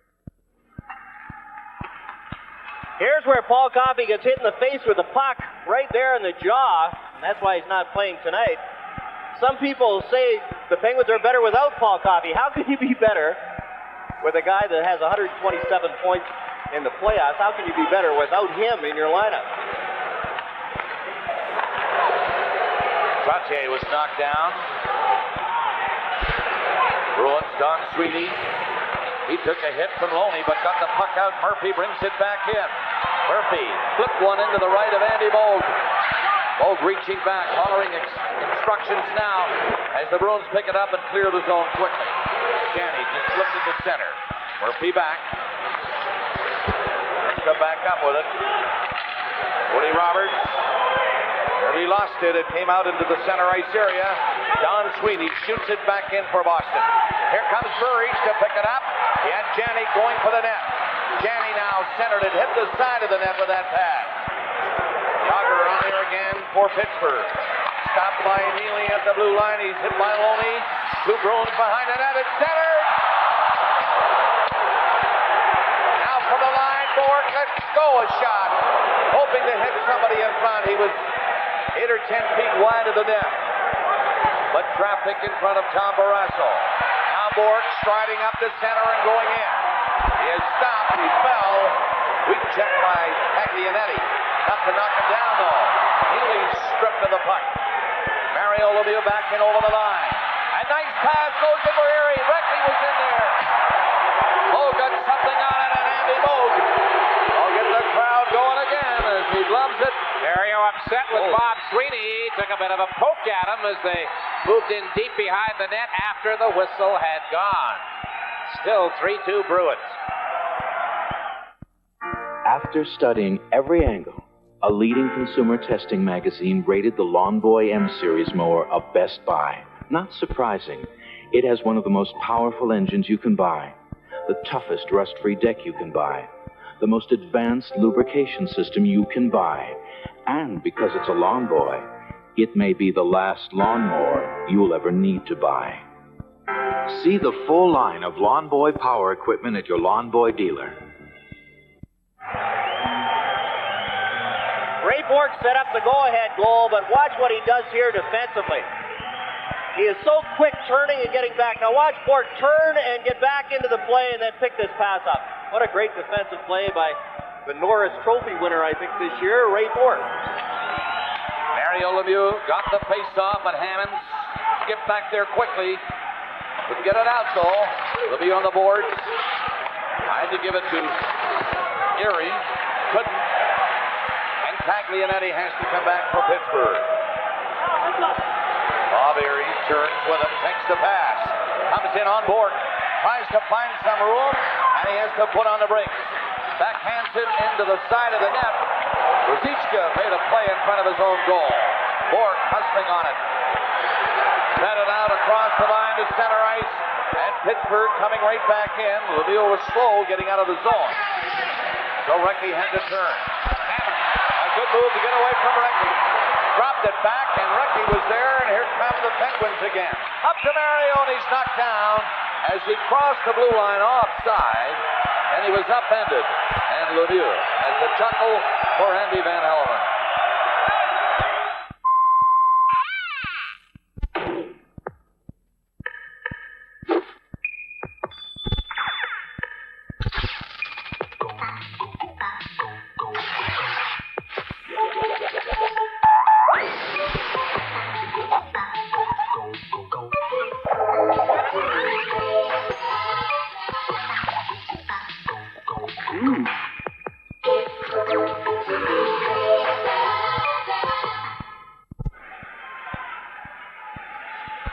Hoover on this face-off for Boston.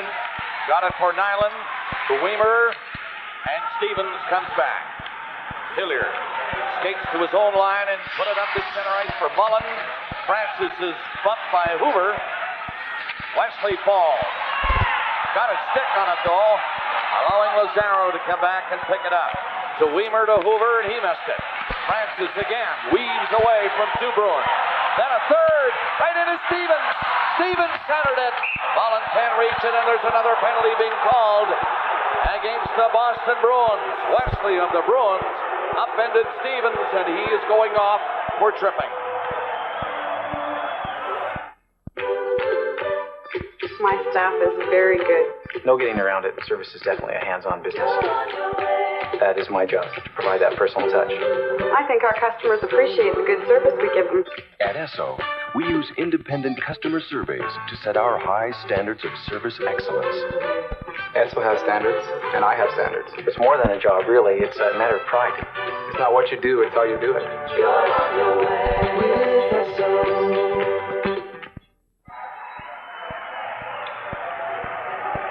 Bob Johnson at the Pittsburgh bench. His team about to go on another power play. Wesley of the Bruins at 13:23 in the box. 2 minutes for a trip, which ended a pretty nice bit of puck handling by both Ron Francis and Kevin Stevens as they gained the Bruins zone. Wesley sprawling, dumping Stevens. He gets called for two. Stevens had already passed the puck across, and then Wesley took his feet out. The Penguins get another power play, 1 for 4 on the night. 6:37 left in the period. Boston 3, Pittsburgh 2. Bob Sweeney, the go-ahead goal at 3:23 of this period. On the face-off, Galley can't clear it right away. Lemieux played it back to the blue line. Long shot high and just missed. Bruins trying to move it out was Burridge. He failed. John Young kept it in. Now Poulin gets his stick on it. And that goes down the ice. Poulin and Burridge, Galley and Bork, the penalty killers for the Boston Bruins. Stevens pass hit Poulin. Scott Young has to turn back from Poulin. Burridge moving up. Murphy goes across the line again with Burridge forechecking. Lemieux puts a pass into Murphy. In front was Stevens. Murphy is bumped in the corner. Here's Lemieux. Right in, and a shot blocked by Moog. Mario Lemieux all alone. Stopped by Moog. Burridge back in. Burridge pass. Gobbled up in front of the net. And the Bruins get it out. Recchi comes in over the line. Dumps it to the far side. Lemieux, good pass for Murphy. And again Moog makes the screen shot save. That came through about 4 players in front of him, and he saw it. It hit him, and then he loved it.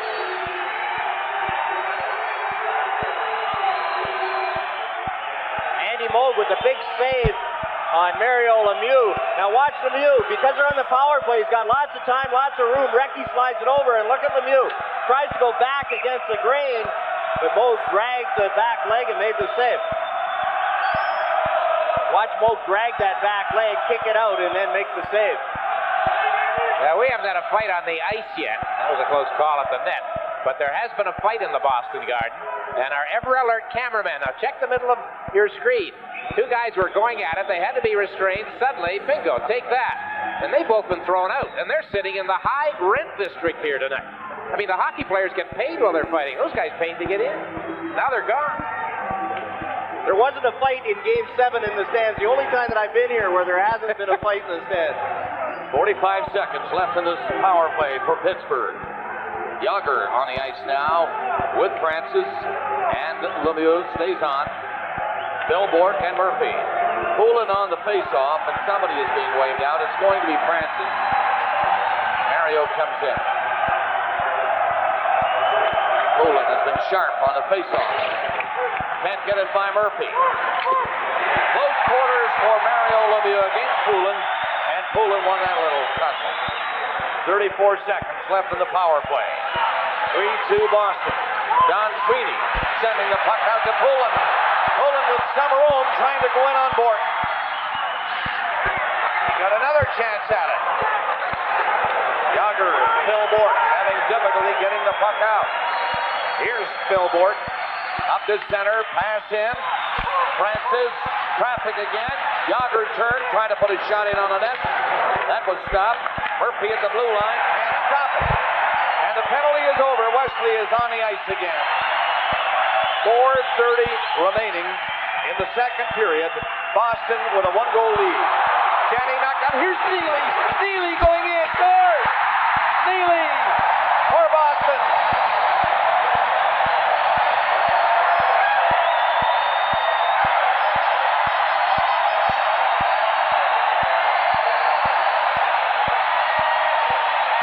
That's 2 tonight for Neely. Here's the play. Yager giving it away to Janney. And watch Janney on his back, throws it across to Neely. And the scouting report on Brasso, down on everything, fakes the shot, and then slide it through his legs as he's going down. Nice smart play by Cam Neely in alone, and a better play by Craig Janney to get Neely the puck. He had plenty of time to figure it out, and figure it out he did. The time of the goal, 15:35. And that's number 14 in the playoffs for the red-hot Cam Neely. Janney got the assist. 4-2 Boston.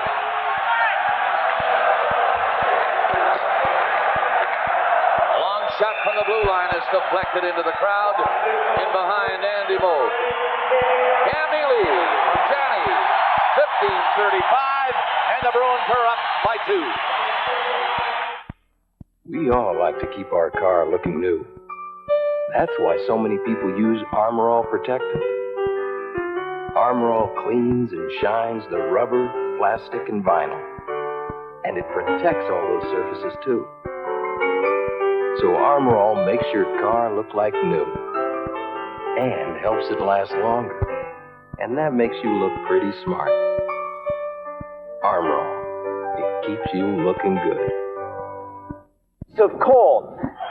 Cam Neely went into this series tied with Luke Robitaille for the lead in playoff goals at 12. Luke can't do much about it. He and the Kings are history. 2 tonight for Neely, 14, and the playoff lead. Ruzicka has also been given an assist on that Cam Neely goal. So Janney and Ruzicka assisting on Neely's goal. Here's Ruzicka himself.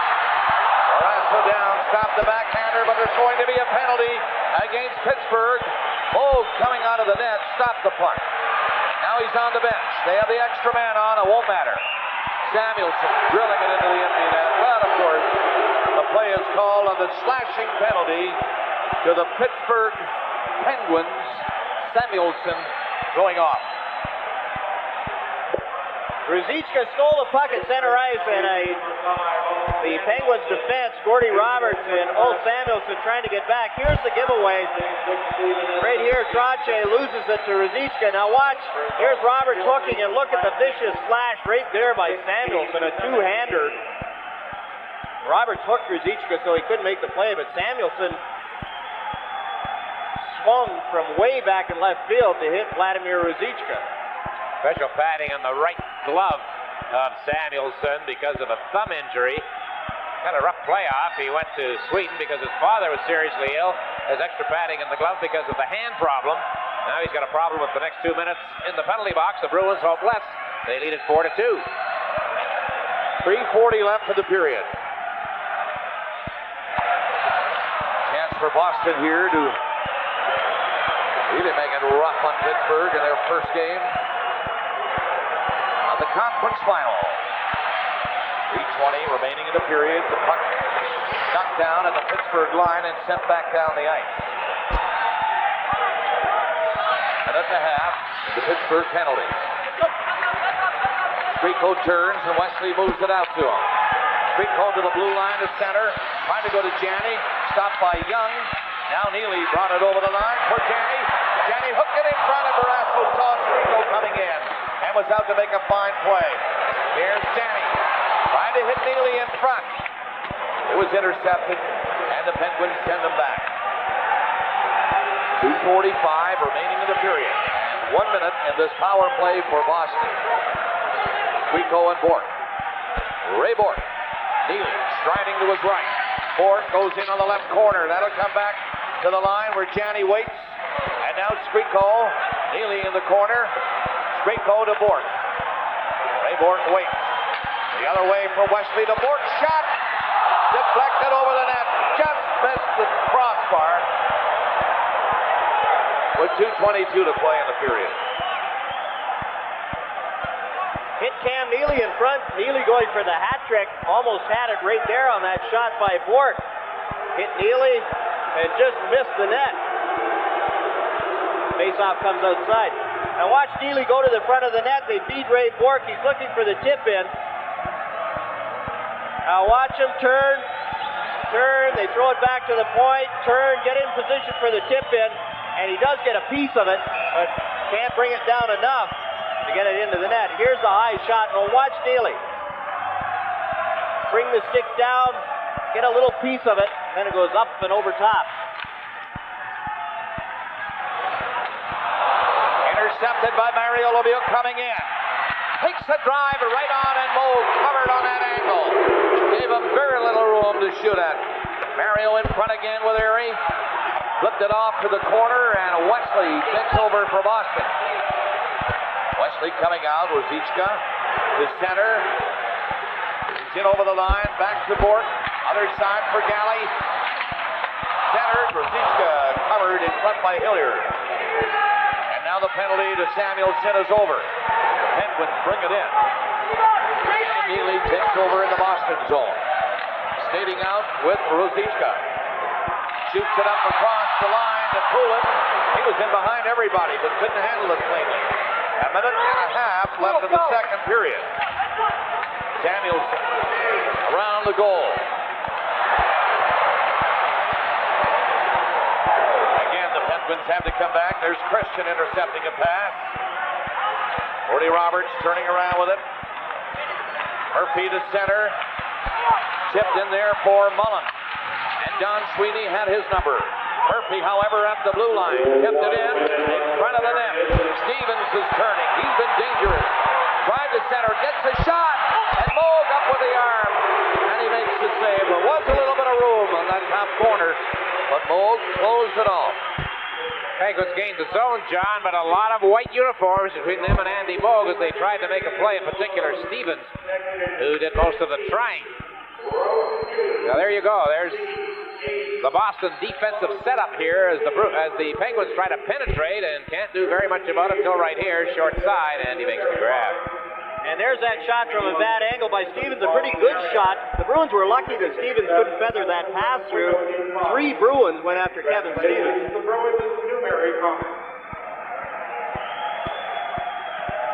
Another face-off in the Boston zone. Mario Lemieux with Rucky to the right. Stevens on the left. Murphy in the line. And he gets it. Takes a shot. Deflected by Moog. Stevens on it. Back to the net.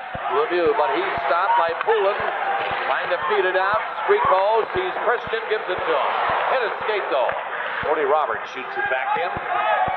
Moog stepping behind the net. He sees Ray Bork coming back. Half a minute left for the period, and the Bruins shoot it down the ice. It'll be an icing call. With Roberts back, icing called against Boston. We're down to 25 seconds left to play in the second period. Such a big difference when you've got confidence in your centerman winning the face-off. There, the Bruins just fired it down because they know Dave Poulin has been so good on the draws that they aren't taking that much of a chance having the face-off deep in their own zone.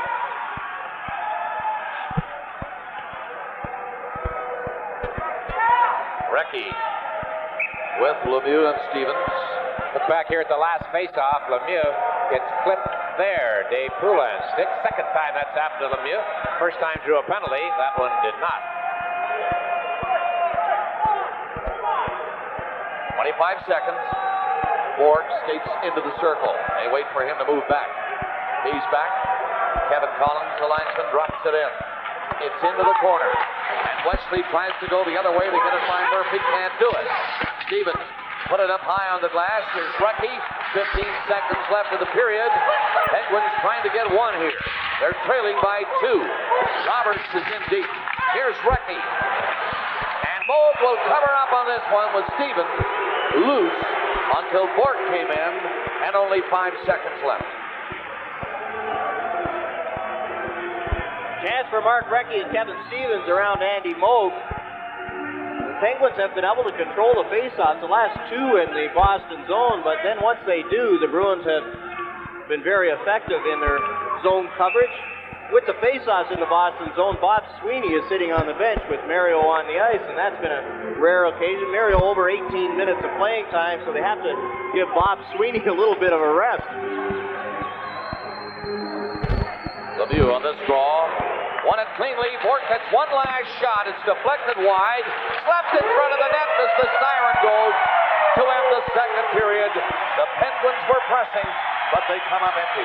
Before the game we talked about the sniping and the shooting of the Penguins. The Bruins have had just 15 shots. They had 4 goals. We might have put the emphasis there on the wrong team because they certainly have taken advantage of their chances tonight. And Andy Moog has come up with a couple of big saves, one in particular on Mario Lemieux, and Tom Barrasso just was unable to do it, especially in that period. 2-period total shots, 20 to 15 in favor of Pittsburgh. They outshot Boston 12 to 8 in that period, but the scoring was by the Bruins. Bob Sweeney at .323 from Ray Bork and Ruzicka. And then Neely's 14th of the playoffs at 15:35 from Janney and Ruzicka. Coming up next, the captain of the Bruins, Ray Bork, will be along to chat with Chris. The score at the end of the second period here in Boston. The Boston Bruins 4, the Pittsburgh Penguins 2. And at the end of the period, Riam's Chev Olds is still leading the competition. Now coming out of the ice is Riam's 1901 Oldsmobile, carrying today's lucky customer to play Scoro. Buying a new car or truck may seem like a difficult task. At Riam Chev Olds, they do everything they can to make sure the customer always wins. You select Riam Chev Olds, you've chosen a winning team. Here they are proudly displaying their trophy from GM's Circle of Excellence Award Program. Riam Chev Olds Windsor, committed to customers for life for 60 years. Injuries can happen in many ways. Sometimes manufacturers build unsafe products.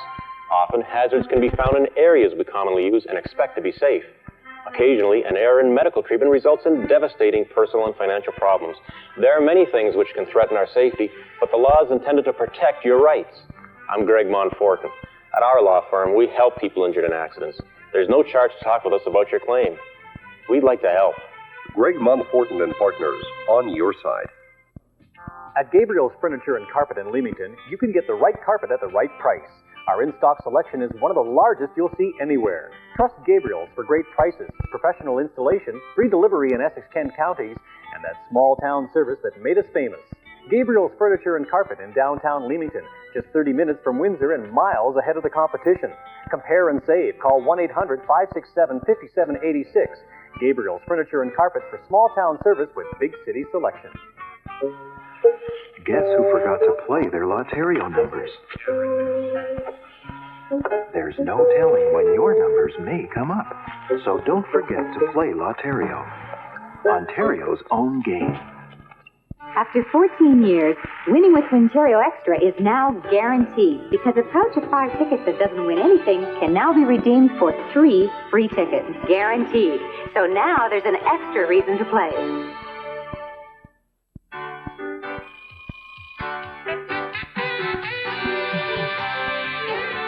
Good news, Canada. Now there's something fresh and instant that'll open your eyes to the world.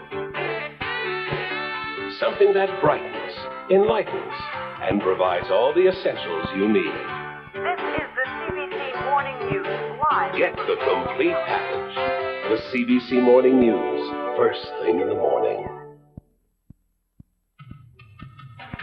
Quite a period for the Shadow, Bob Sweeney. He holds down Mario Lemieux and scores a goal himself, his fourth of the playoffs. And then Cam Neely with number 14, a goal-a-game pace for Neely, and the Bruins have a 4-2 lead after 2 periods of play. Ray Bourque has scored points in 12 of the 14 Bruin playoff games so far. He has an assist tonight. You've switched gears pretty well from Montreal to Pittsburgh. Well, the first period wasn't really the way we wanted to come out, but we came out with a 2-2 tie and really took advantage of our chances and played a little better in the second period. We killed off maybe too many penalties there. We wouldn't want to take too many against a team like Pittsburgh, but even strength, we played pretty well. You just got in, and we thank you for coming in after that tough second period. You're playing a lot again tonight, 23 minutes and 40 seconds. A lot of talk about the Shane Corson cross-check in Game 7 against Montreal. Did you suffer a concussion, and how are you tonight? Well, I blacked out for a second, and more than a second. It was a pretty vicious cross-check, and I went down and really stiff-necked for a little while, but I feel fine tonight. It looks like, and maybe it will develop into something different, but it looks like a different style of series than what we saw against Montreal. Well, it seems like the conference finals are always different. I mean, you play within your division and you see each other so much during the season that you match up and you know the teams you're playing so well, and it's a lot easier to hate the opponents when you're playing about. It was the 17th time I think we were playing Montreal the other night. So, I mean, there's so much in state, and you come out against a team like Pittsburgh or whoever you're going to meet in the conference final, and you don't see as much. And, I mean, it takes a little time, but I think we'll get there. Ray, they say you played almost 50 minutes in Game 6 against Montreal. Do you envy Pittsburgh in the sense they got the 6-day rest? Could you use a bit of a break right now? I feel fine, and I think the whole team really feels good. The rest could backfire on you like it could help you. So, I mean, it doesn't really matter. We can't change anything. We went to 7 games with Montreal. We only got 1 day, and we're out playing tonight, and we're playing pretty good. So we got to go out and play a good 20 and come out with one up on these guys. Keep it going. Thank you. Ray Bourque of the Boston Bruins. The Bruins leading by 2 after 2 periods of play. There was the picture of the Shane Corson hit on Ray Bourque that they're still talking about here in Boston. Again, 4-2 Bruins live. This is Molson Hockey Night in Canada on CBC. Dodge Dakota. It's all the truck you'll ever need. The V8 engine has more pulling power than Ford Ranger and Chevy S10. An optional payload package can carry more weight than even Chevy and Ford full-size half-tons. And Dodge Dakota comes in standard, club cab, or club cab sport. With 4, 6, or 8 cylinders. Dodge Dakota. It's all the truck you'll ever need. Now, get $750 cash to you or 10.9% financing.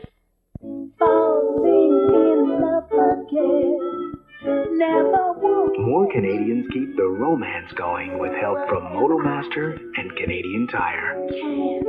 Canada's #1 selling replacement parts.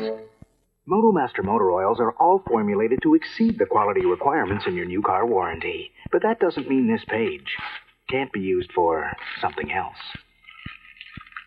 Motomaster, Canada's #1 selling motor oil. The trouble with Honey Nut Cornflakes is they're just too good to miss. People will do just about anything for that light taste of honey and real nuts. Sprinkled on crunchy flakes of corn. Kellogg's Honey Nut Cornflakes. The trouble is, they taste too good.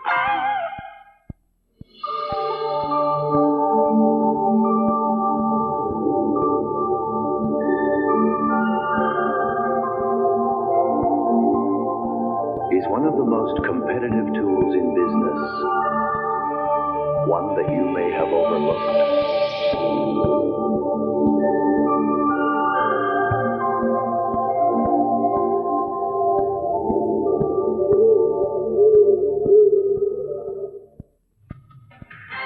Welcome back to Boston. The 3 previous 7-game winners in these playoffs went on to lose the first game of the ensuing series. Boston could change that tonight because they have a 2-goal lead after 2 periods of play. The Campbell Conference Championship will begin tomorrow at Northlands Coliseum. The matchup that nobody predicted, Edmonton against Minnesota. The North Stars had the edge in the regular season series, winning 2 and tying 1. We're going to take a look at the matchup between these 2 teams. And of course, it starts in goal. Both John Casey and Grant Fuhr have been outstanding. Fuhr played golf yesterday, so his bruised arm seems to be ready for game action. Well, both teams are led by hometown heroes. Edmonton's Mark Messier has been fighting injuries and the crowd a bit at the Northlands Coliseum, but he always seems to get stronger the closer he gets to the cup. Didn't play against the North Stars this year, and of course, Minnesota's own Neil Broughton. The top scorers for both teams, Brian Bellows with 18 points, Esa Tikkanen with 16 points and 11 goals. Tikkanen might be assigned to check Bellows in this series as well. Oilers have great playoff experience, but not all the North Stars are green. Brian Propp's been to 3 finals against Edmonton. Bobby Smith's been to 3 finals, once in 81 with Minnesota, and of course the Stanley Cup Championship in 86 with Montreal. The coach's Bob Gainey has 5 cups to his credit as a player. John Muckler once coached the Minnesota North Stars, and he has 5 Stanley Cups as the coach of the Edmonton Oilers. So, Game 1 of the Campbell Conference Final goes tomorrow night, 9:30 Eastern, 7:30 Mountain, 6:30 Pacific, on a hockey night in Canada. Hope you join us for that. Third period action coming up here. The Bruins leading Pittsburgh 4-2 after 2. Molson Hockey Night in Canada on CBC returns in a moment.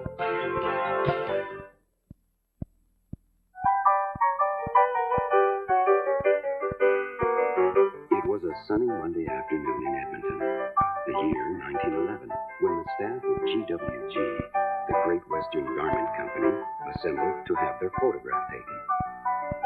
That same photo is proudly displayed on the label of the new Great Western Garment Company jeans. These new jeans are sure to go places, but they'll never forget where they came from. Hi, Mr. Harding. It's Meals on Wheels. Hi, Jackie. Come on in. Just finished fixing your mom's clock. Fantastic. Yeah, what do you got for me today? Something special. Now, I gotta run. Thanks for the call. See you tomorrow. Bye.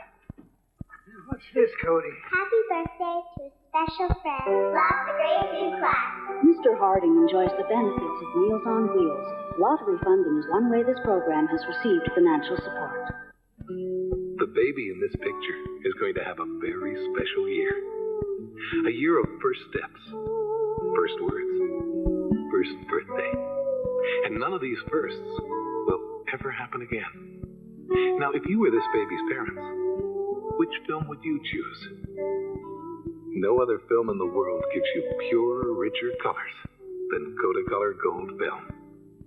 Aren't your pictures worth gold?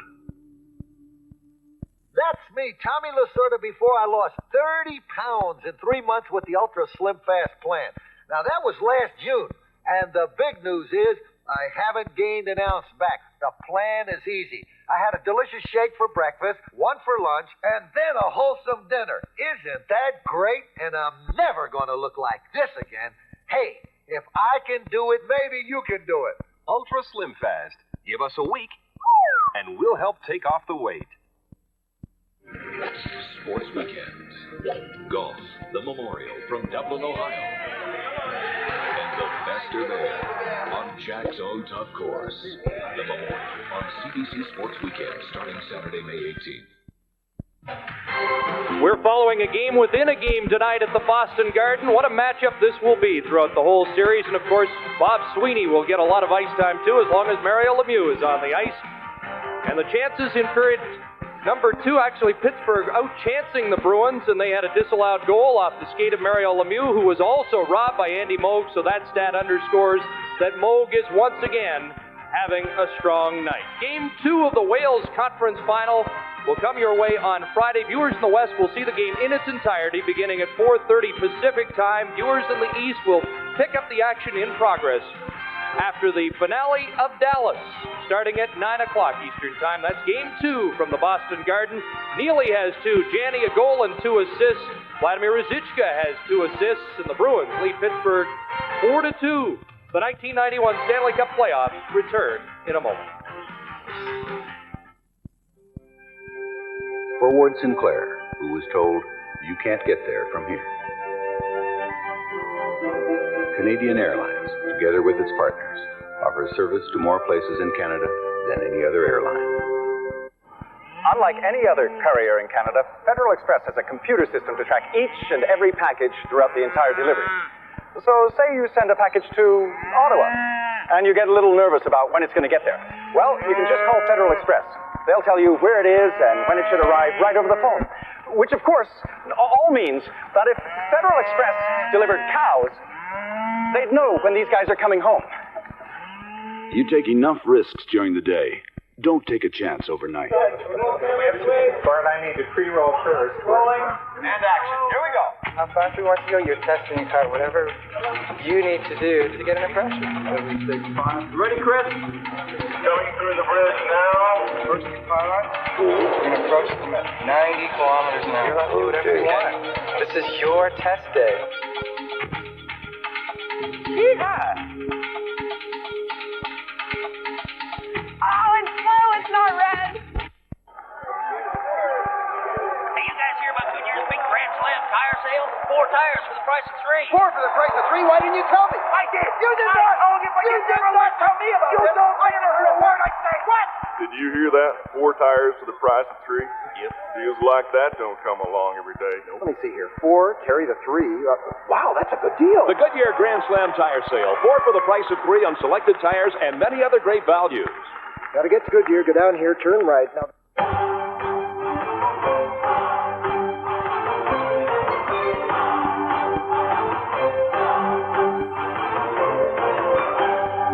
Molson Special Dry, the evolution of beer.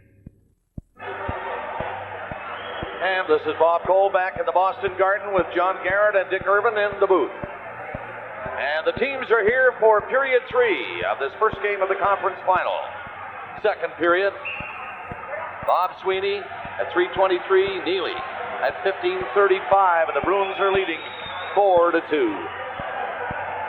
With Lemieux starting, out comes Bob Sweeney. Sweeney had a rest in about the last 2 minutes of the second period. He must be tired. He just came back from a shoulder injury at the end of the Montreal series anyway. I'm sure he wasn't in great shape, hadn't been skating, and now he's out there playing half the time with Mario Lemieux. And they face off at center ice with the Bruins shooting the puck in. Murphy and Roberts back there for Pittsburgh. It is Murphy. He had to go by Burridge to get it out. Lemieux comes through center looking for some room. Does not find it. And the Bruins, Burridge at center moving up on Murphy. Dropped it back to Sweeney. Here's Burridge centering it. And the pass just went right through the crease and the net goes flying again as Juris almost had one. Sorry, Bob. Got to get my Gordy Roberts story in here as we had a shot up here a moment ago. He was born in Detroit. His father was a hockey fan, and why did he name him Gordy? Well, there's only one Gordy if you're a hockey fan in Detroit. Gordie Howe. So, many years later, Gordy Roberts and Gordie Howe are teammates with the Hartford Whalers. End of the story, but I got to get it in. I was on that team, and Gordie Roberts' dad would come down to watch his son play, and he would follow Gordie Howe around and hardly even talk to his own son, Gordie Roberts.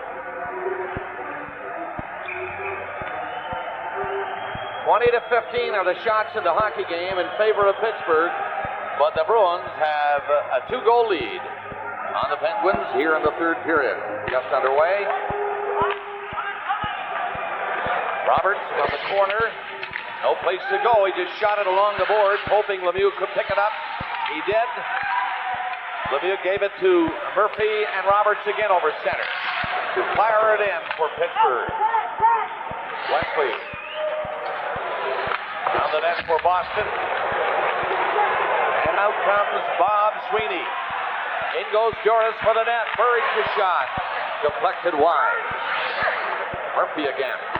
Bill Bork. Up along the boards with Recchi. Bork finds some room going in on Bork. Shoots! And that's blocked by Bogue. Bill and Ray Bork in a foot race. And Bill got the shot away.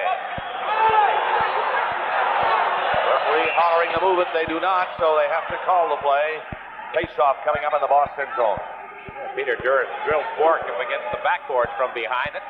Well, Bork's you talk about Paul Coffey. He's not a Coffey skater, but he's a good skater. Lots of zip to him. Mario Lemieux creates this chance by cutting across. Look at Lemieux go across the blue line, and that gives Phil Bork some room. But Ray Bork is so quick. We saw it earlier how quickly he can turn. Ray Bork turned and caught Phil Bork. 1:15 into the third. Captain Bork and the Bruins leading 4-2. Francis comes on for Pittsburgh. Stevens and Mullen. This has been a dangerous looking line tonight. Stevens has one of the goals for the Penguins. That is Chris Nyland out of position. Now he's ready.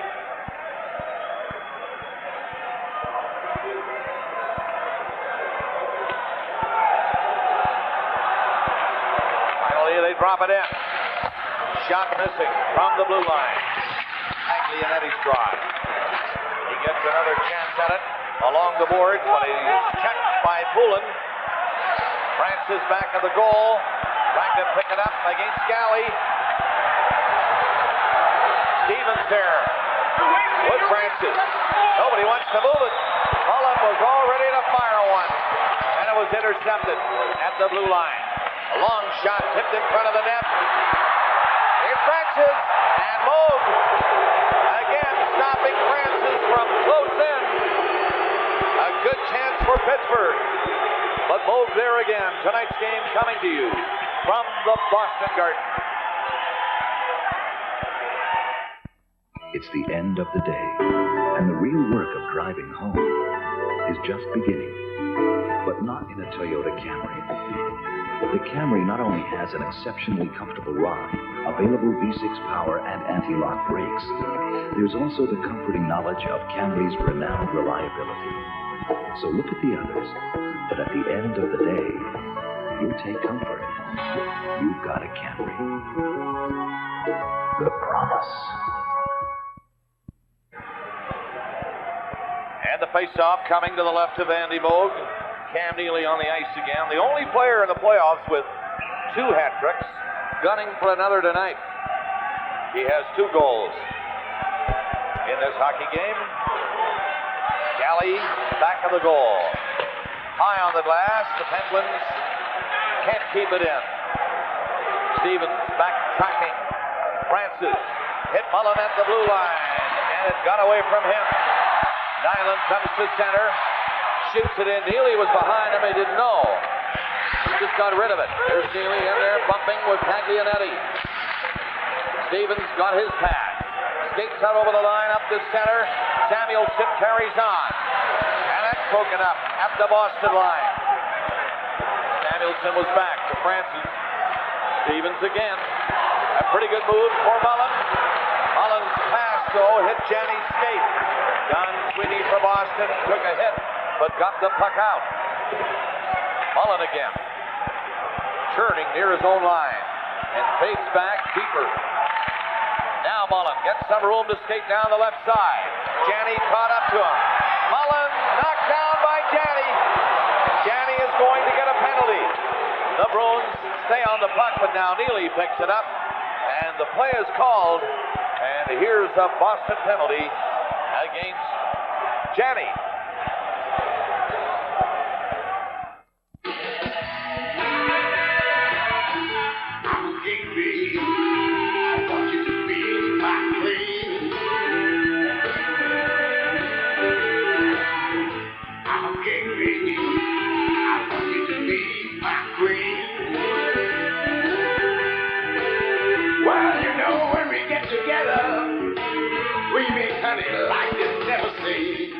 Fruit. Cause the king bee gets the honey. Craig Janney takes a holding penalty on Joey Mullen. Gary Galley gets caught off ice, and then Janney has to start a foot race with Mullen. Now watch Mullen and watch Janney. Joey and Brian Mullen, they're both really good at this. Now watch how he goes down and forces the referee to make the call. 58, the time of the penalty. Pittsburgh with a chance to strike close to the Bruins. First shot is wide. That's kept in there. But it's Wesley finding the opening to shoot it down. Scott Young with Murphy. Stevens circles. Brecky on the move, and Mario Lemieux with the puck. Dumped it over in front of the net, and Moog reaching out, knocked into the corner. Out to the line, Brecky coming in. Gives it to Lemieux, and he's trying to tuck it back to him, but Burridge easily picked that off. Burridge and Poulin. Shot in wide of the Pittsburgh net. Burridge went in there against Murphy. Young back of the goal. Starting out again with 1:15 left on the power play. Lemieux shoots it from center ice. Moog behind the net. On the glass. Burridge stopped it with a stake. Boston trying to kill some time on the clock, but Lemieux centered it. It hit Bork in front of the net. Cut by the Pittsburgh player who was open. Bork now. He lost it, but the Bruins cleared, and Burridge against Murphy. Backtracks. Here's Ray Bork. Takes the shot. Skates back out with it. Hooked it back to his own line to Bob Sweeney. Pittsburgh have 30 seconds left of this power play. Brecky at the blue line for Yager. Shot it to the corner. Ray Bork in. And clears it off the stick of Young down the ice. And Ray Bork finally goes to the bench for a change. He was out there for the first minute and 50 seconds killing that penalty. Only 10 seconds left on this power play. They haven't been able to get near Andy Moog. Again, the Bruins break it up, and that will kill the penalty. Out of the penalty box is Craig Janney. Just past the 5-minute mark of the third. Yager making a good move at the line. Puck rolled away from him, though. Moog caught one. Put it to the right side. Penguins keep it in. Galley goes behind his goaltender. At the line, another long shot is blocked. Neely for Boston clears the zone. Icing will be the call as Samuelson is back. And they'll bring it up close to Andy Moog for this next face-off.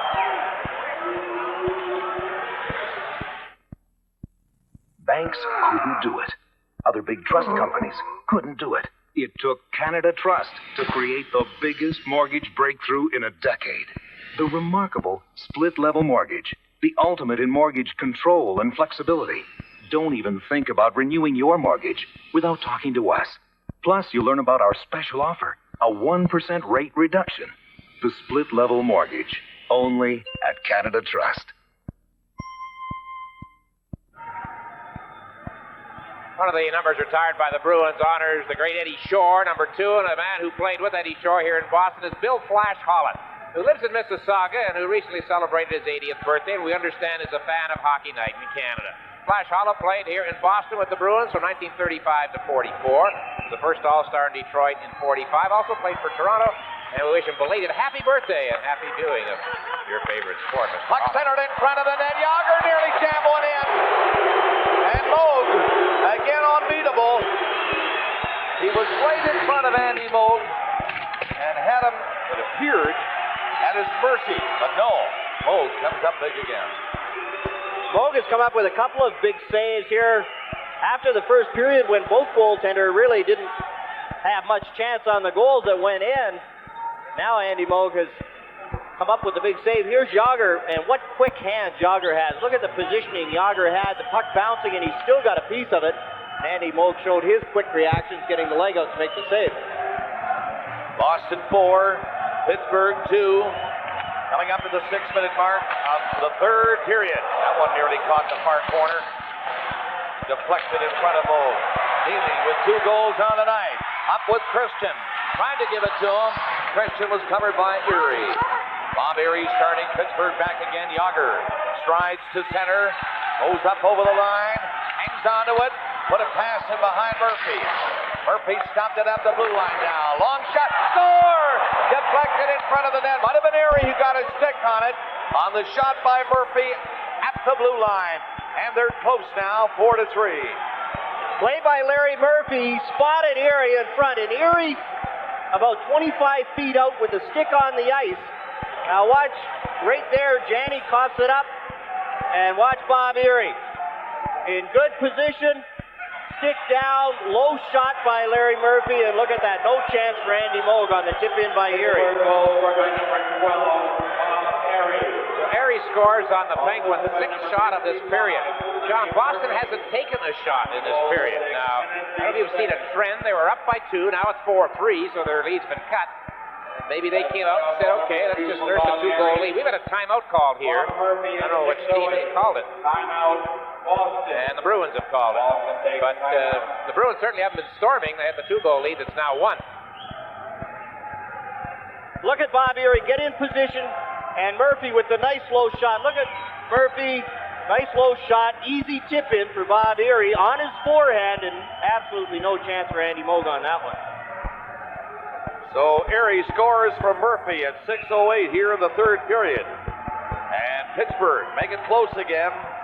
Boston now leading 4-3. What appeared to be a comfortable 4-2 lead in their home rink coming into the third period. Not comfortable any longer. 4-3 Boston. Pittsburgh back in it. Ray Bourque and Wesley are the defensemen for the Bruins, and Bourque comes back. Lemieux, still Bourque. And Recchi, the forward line for Pittsburgh. Here's Recchi trying to force the Bruins into a mistake. It doesn't happen. Wesley carries the play in. Janney couldn't handle the pass. Penguins get it out again. Neely running into Taglialetti as he cleared it. Here's Neely. Can't get a shot. He's tied up. Fired a high one into the far corner. Janney to Bob Sweeney back of the net.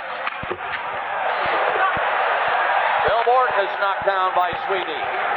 Recchi to Phil Bourque coming out. Up with Lemieux. From center, it's shot into the corner. Recchi given a rough ride by Wesley. Mario Lemieux out front of the net, but Bourque couldn't get the puck out to him. Bruins clear it. Janney with Neely right behind him. Janney failed to get it back to him. Neely went spinning around in front of Tom Barrasso. Stevens to center, and here's Mario Lemieux again. At the line, still has it. However, Don Sweeney rolled it up to center ice. Pass on an open wing. Stevens is there, filling that void quickly. He's in around the net. Stevens skating well all night for Pittsburgh, but he dropped it right under the stick of Janney, who's back out with Neely, who wants to go off. So does Janney, and they roll it into the Pittsburgh zone. Nearing the 8-minute mark of the third, it's 4-3 Boston. Galley from center. Squeako on the puck quickly. Was stopped. Joe Mullen turns with Francis. On his skate. Oh, what a hard hit on Cooler. He stayed on his feet, though. Here's Stevens trying to beat Galley, and he can't. Cooler charging back after that hard hit. Dropped it to Christian. Now to Poulin. Right through the crease. Here's Galley. In front, Christian fanned on it. Pittsburgh coming out of the zone. Mullen shooting it in. The Penguins were making changes. And Squeako turns inside his own line. Broken up by Taglianetti at center ice. Moog has to go behind the net for Galley. Coming up to the 9-minute mark of the third. Boston 4, Pittsburgh 3. First game of the Wales Conference Final. Poulin again. Oh, and another hit on Poulin. Can he take much more? He'll soon have to go up. Penalty coming up against Boston. Barrasso is on the bench. And the Bruins, Christian, gaining possession. And here's the call. The Bruins get a penalty. And the Penguins are coming on strong. They're within 1 goal of Boston.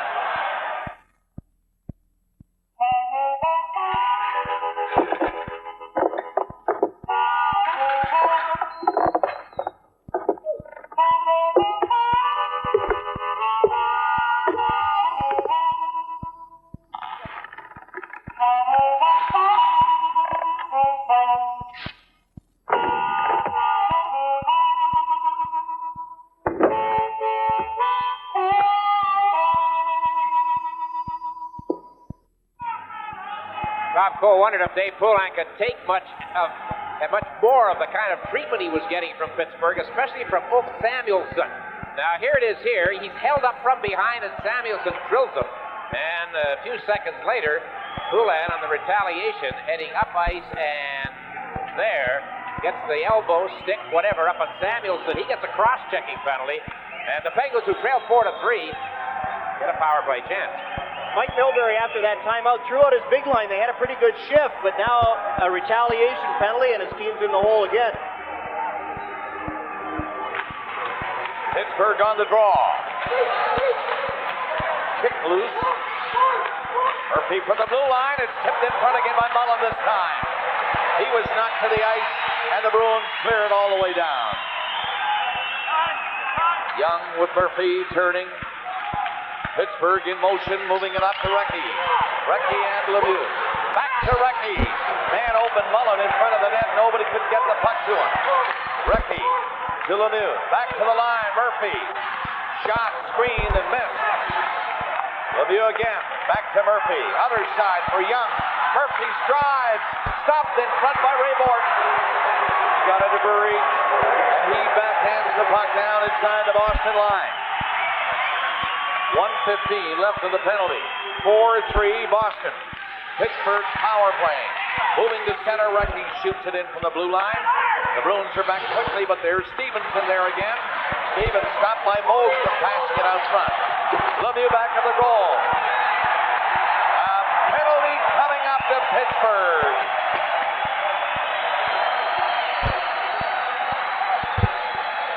Boston player, Sweeney, upended behind the goal.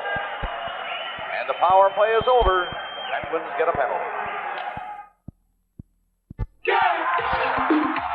MC Hammer, rap star and Pepsi drinker. Well, today, we secretly replaced his Pepsi with Coke. Let's see what happens. Feelings, nothing more than feelings. Hammer!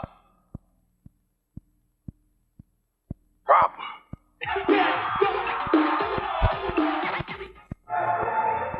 Holding call on the Penguins. Kevin Stevens cancels their power play with 52 seconds left in the Poulan penalty. Kevin Stevens trying to create some room. Look at he's interfering with Don Sweeney. Has a hold of his arm right there. And Sweeney wisely takes the dive and gives Andy Van Helmen the chance to make the call. In 50 seconds time, Boston will have the man advantage. Billboard from Yager. Back to Yager. He's going in with a great move. And Moog jammed off the passageway on the short side. But this 19-year-old youngster can really get you going. He went in there and made some fantastic moves. You know, one thing that he has an edge on all of his teammates, he saves more money than they do because he doesn't have to invest in razor blades or shaving cream. Because I don't think so.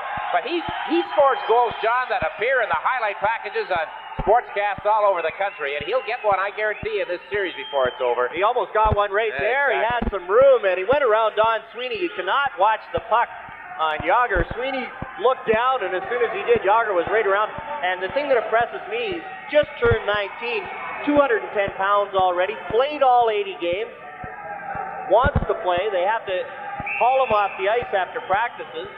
Traded for Yuri Hrdina to make him feel more at home, and he's played better since then, and what a future he has. What an exciting young hockey player in the National Hockey League with these Pittsburgh Penguins. Yager, Yager, number 68. Boy, he turned a couple of guys inside out, breaking in that time. But not Andy Moog. 4-3 Boston. 9:42 remaining in the third. Here's Murphy's shot. Moog to save. Bob Sweeney across center. Backtrack. Gives it to Don Sweeney. He's forced off to the boards to the right of the Pittsburgh net. Roberts put it right into his own goalie's feet. Toronto had a scare. Yager reaching for the puck to get it out. France is turning with him. Yager takes the pass. Give it a shot right on the mark. Close to offside as he picked it up at center ice. Janney hook checked up the Pittsburgh line. Francis knocked one down and keeps going with it. He's up over the Boston line. Francis dumped it off to the corner, and Rayborg will have it. On a Boston power play now, Stevens has 40 seconds left in his penalty. Neely hit comes up on the play with Bork. It's center to Neely off his skate. He lifted his skate, really, and it got by him all the way down the ice. Oh, Samuelson getting underneath Cam Neely's skin. He's done it before. Neely's been suspended for hitting Samuelson. There's Samuelson with a glove right in Neely's face. Rosichka made a pretty good move to get in. Caught at the last second by Samuelson. Wesley coming back with only 10 seconds left of the Stevens penalty. The Bruins in. Rosichka and Janney with Ray Bork. Bork sweeps the pass over for Wesley. Turning back to Bork. The shot. That's blocked. And Barrasso hangs on. The penalty is now over. They're at full strength with 7:51 left in the third period in a 4-3 Boston lead. And it took the Bruins 12 minutes and 9 seconds in this third period to get their first shot of the period. Good restraint by Cam Neely. Now watch this hit. He's looking for the puck. He's got his head down. Here comes Samuelson. Look at the hands up, the elbows up. Now watch right there. The glove in the face. He's just trying to get Cam Neely to retaliate. Neely wisely didn't whack Samuelson there.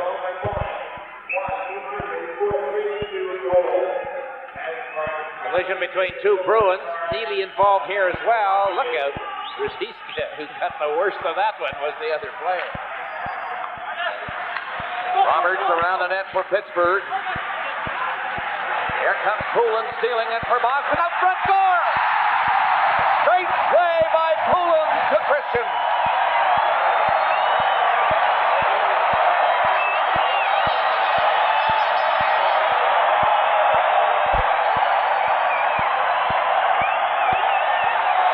Another thing we talked about, Dick, in the opening was the defensive coverage of the Pittsburgh Penguins in their own zone. Now watch Poulin. There's Larry Murphy. Where's the other defenseman going? He's following Poulin, and wide open in front is Dave Christian. And look at the reaction of Dave Christian. Gotta go, Dave Poulin. Thank you very much. A great play by Poulin.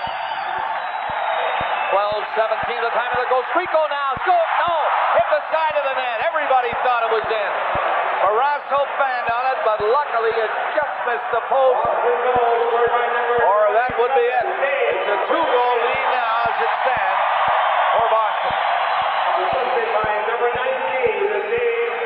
Poulin setting up Dave Christian. 12-17. The Bruins getting very close to opening up a 3-goal lead. Well, that quick shot that Barrasso reached for and missed, but it hit the mesh just outside the post. Bob Sweeney now. Over the line, getting in. Sweeney, what an effort. Nearly walked right through the net. Penguins snipe it away. Samuelson and Doris bump together. Doris comes back in his own zone to help and gets the puck near the line, and now it's out into the center ice area. Boston 5, Pittsburgh 3. 6:30 left in the third period here in Game 1 of the Wales Conference Final. Game 2 here Friday. Then off to Pittsburgh for 2. Here's a break. Ray Burridge. And Barrasso just got a piece of it. He fell back in the net as he made the 6th save. Burridge didn't get all of it, not the way he had planned to drive it. Larry Murphy got it back enough on Burridge, so Burridge couldn't get a good shot on Tom Barrasso. The Bruins have cranked it up a notch or two here. Neely nearly got in behind everybody, but the puck just eluded him. Icing against Pittsburgh with 5:42 remaining in the third. Our Stanley Cup coverage continues in a moment.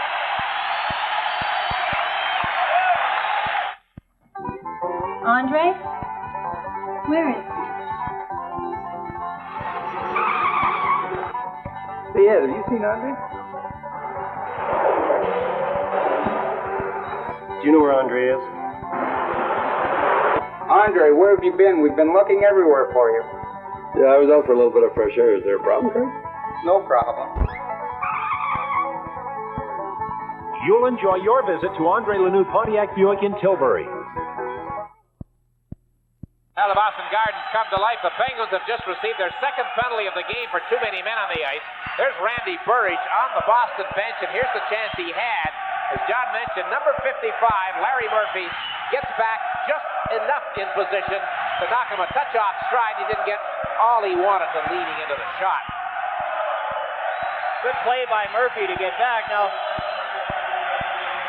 Ray Bork talked about not playing in a while, and the Penguins haven't played in a while, and they're a little disorganized on their bench. They haven't played since last Thursday.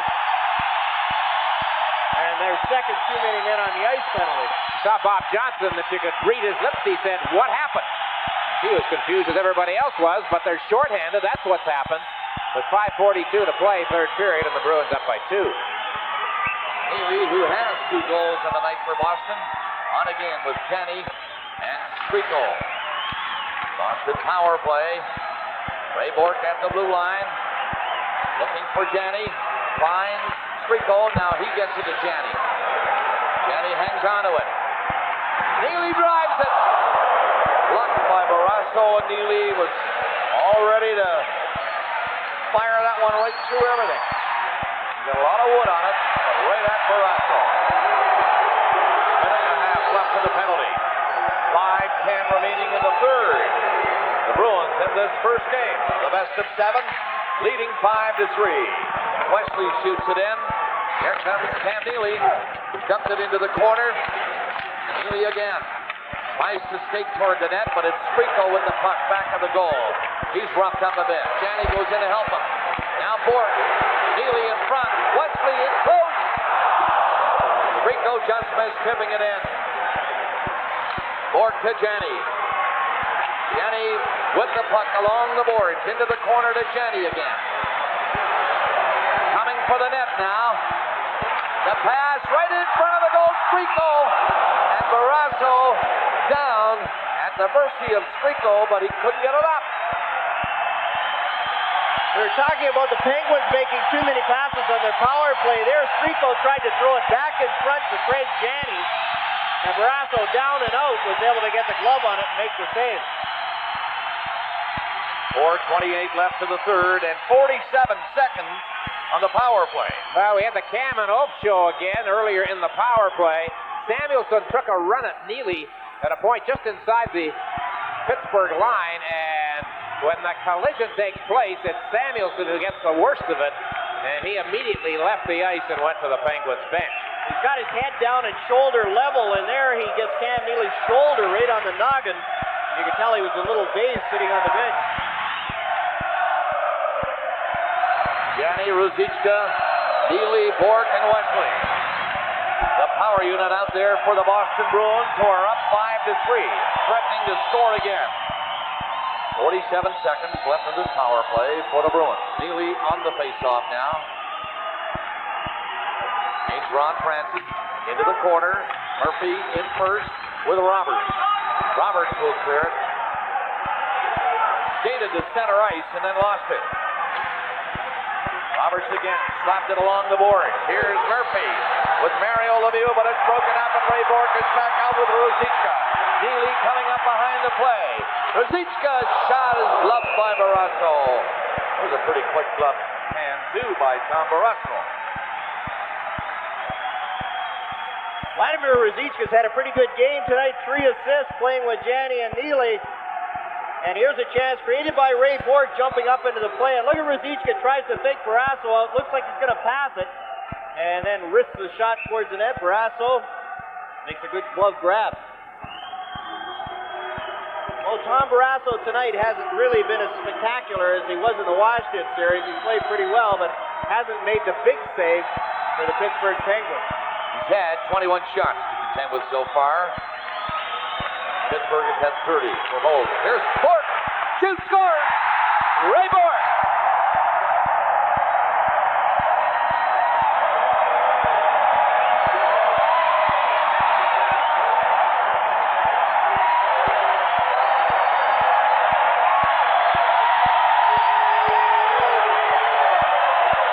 John, you often talk about face-offs. the two Bruin goals in this period have come right off faceoffs, both of them.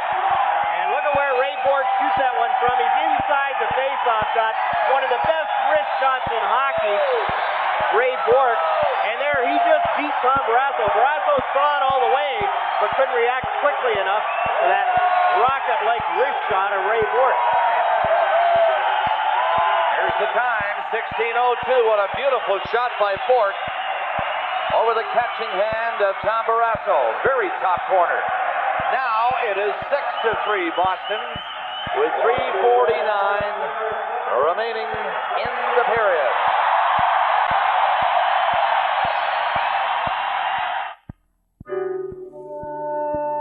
You can go as far as your heart can see, beyond any road that you want to be.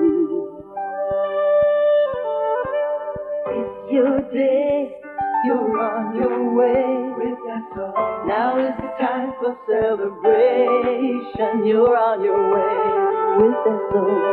It's your day, you're on your way.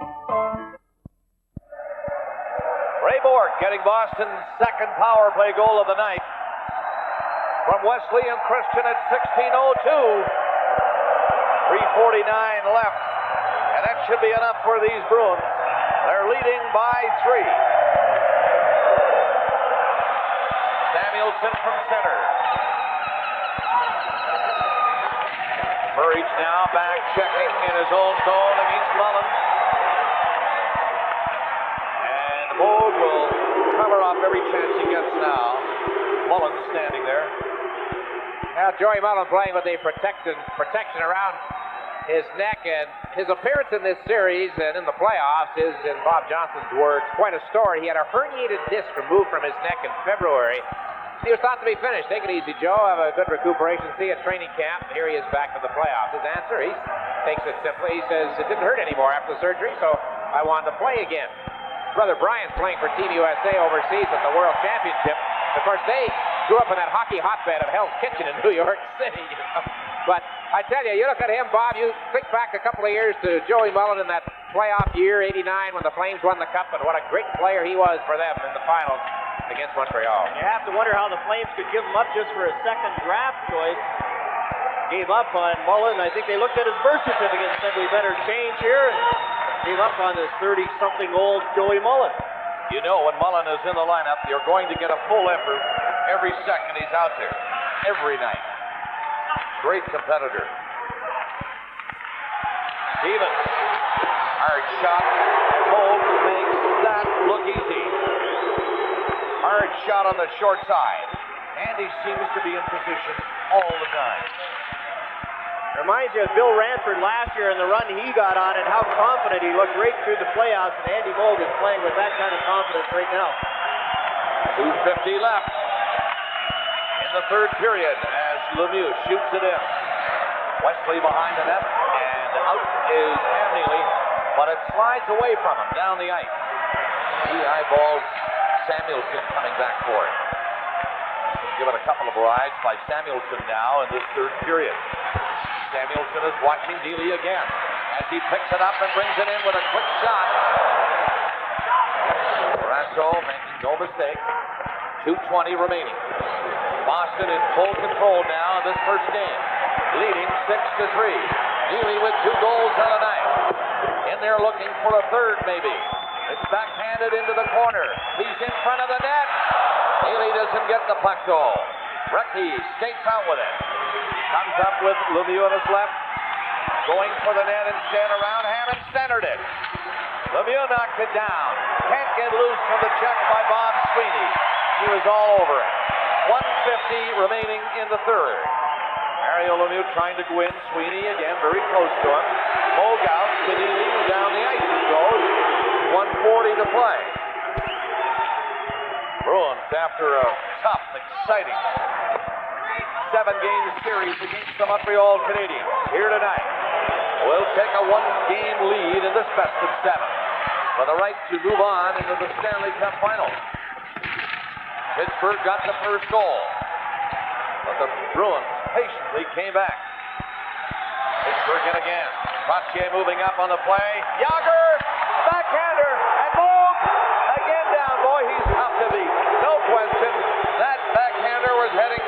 lefty side, and somehow Andy Moog saw it and then made a second stop. When you're busy being a mom and chauffeur, the last thing you're thinking about is your brakes, right? But if something told you they weren't right, would you know where to go? You don't want to trust them to just anybody. So you go to Midas. Free 49-point brake inspection, trained experts, written estimates, the famous Midas guarantee. And nice people. Morning, Murray. That really look after you. When it comes to brakes, nobody tops the Top Guns.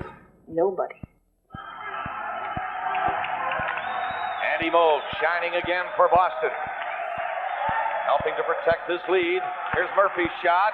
That deflected and just missed. 1 minute left from the period. You heard him. 1 minute left.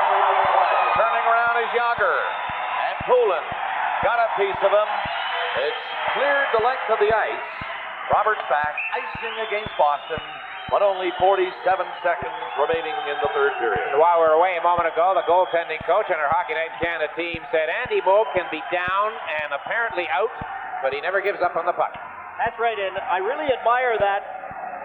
The real good goaltenders never give up until that puck crosses the line. And that last chance, Andy Moog made the first stop, down and out of position, but threw himself over in the chance that he might get hit with the puck. And sure enough, Gary shot it right into the fallen goaltender.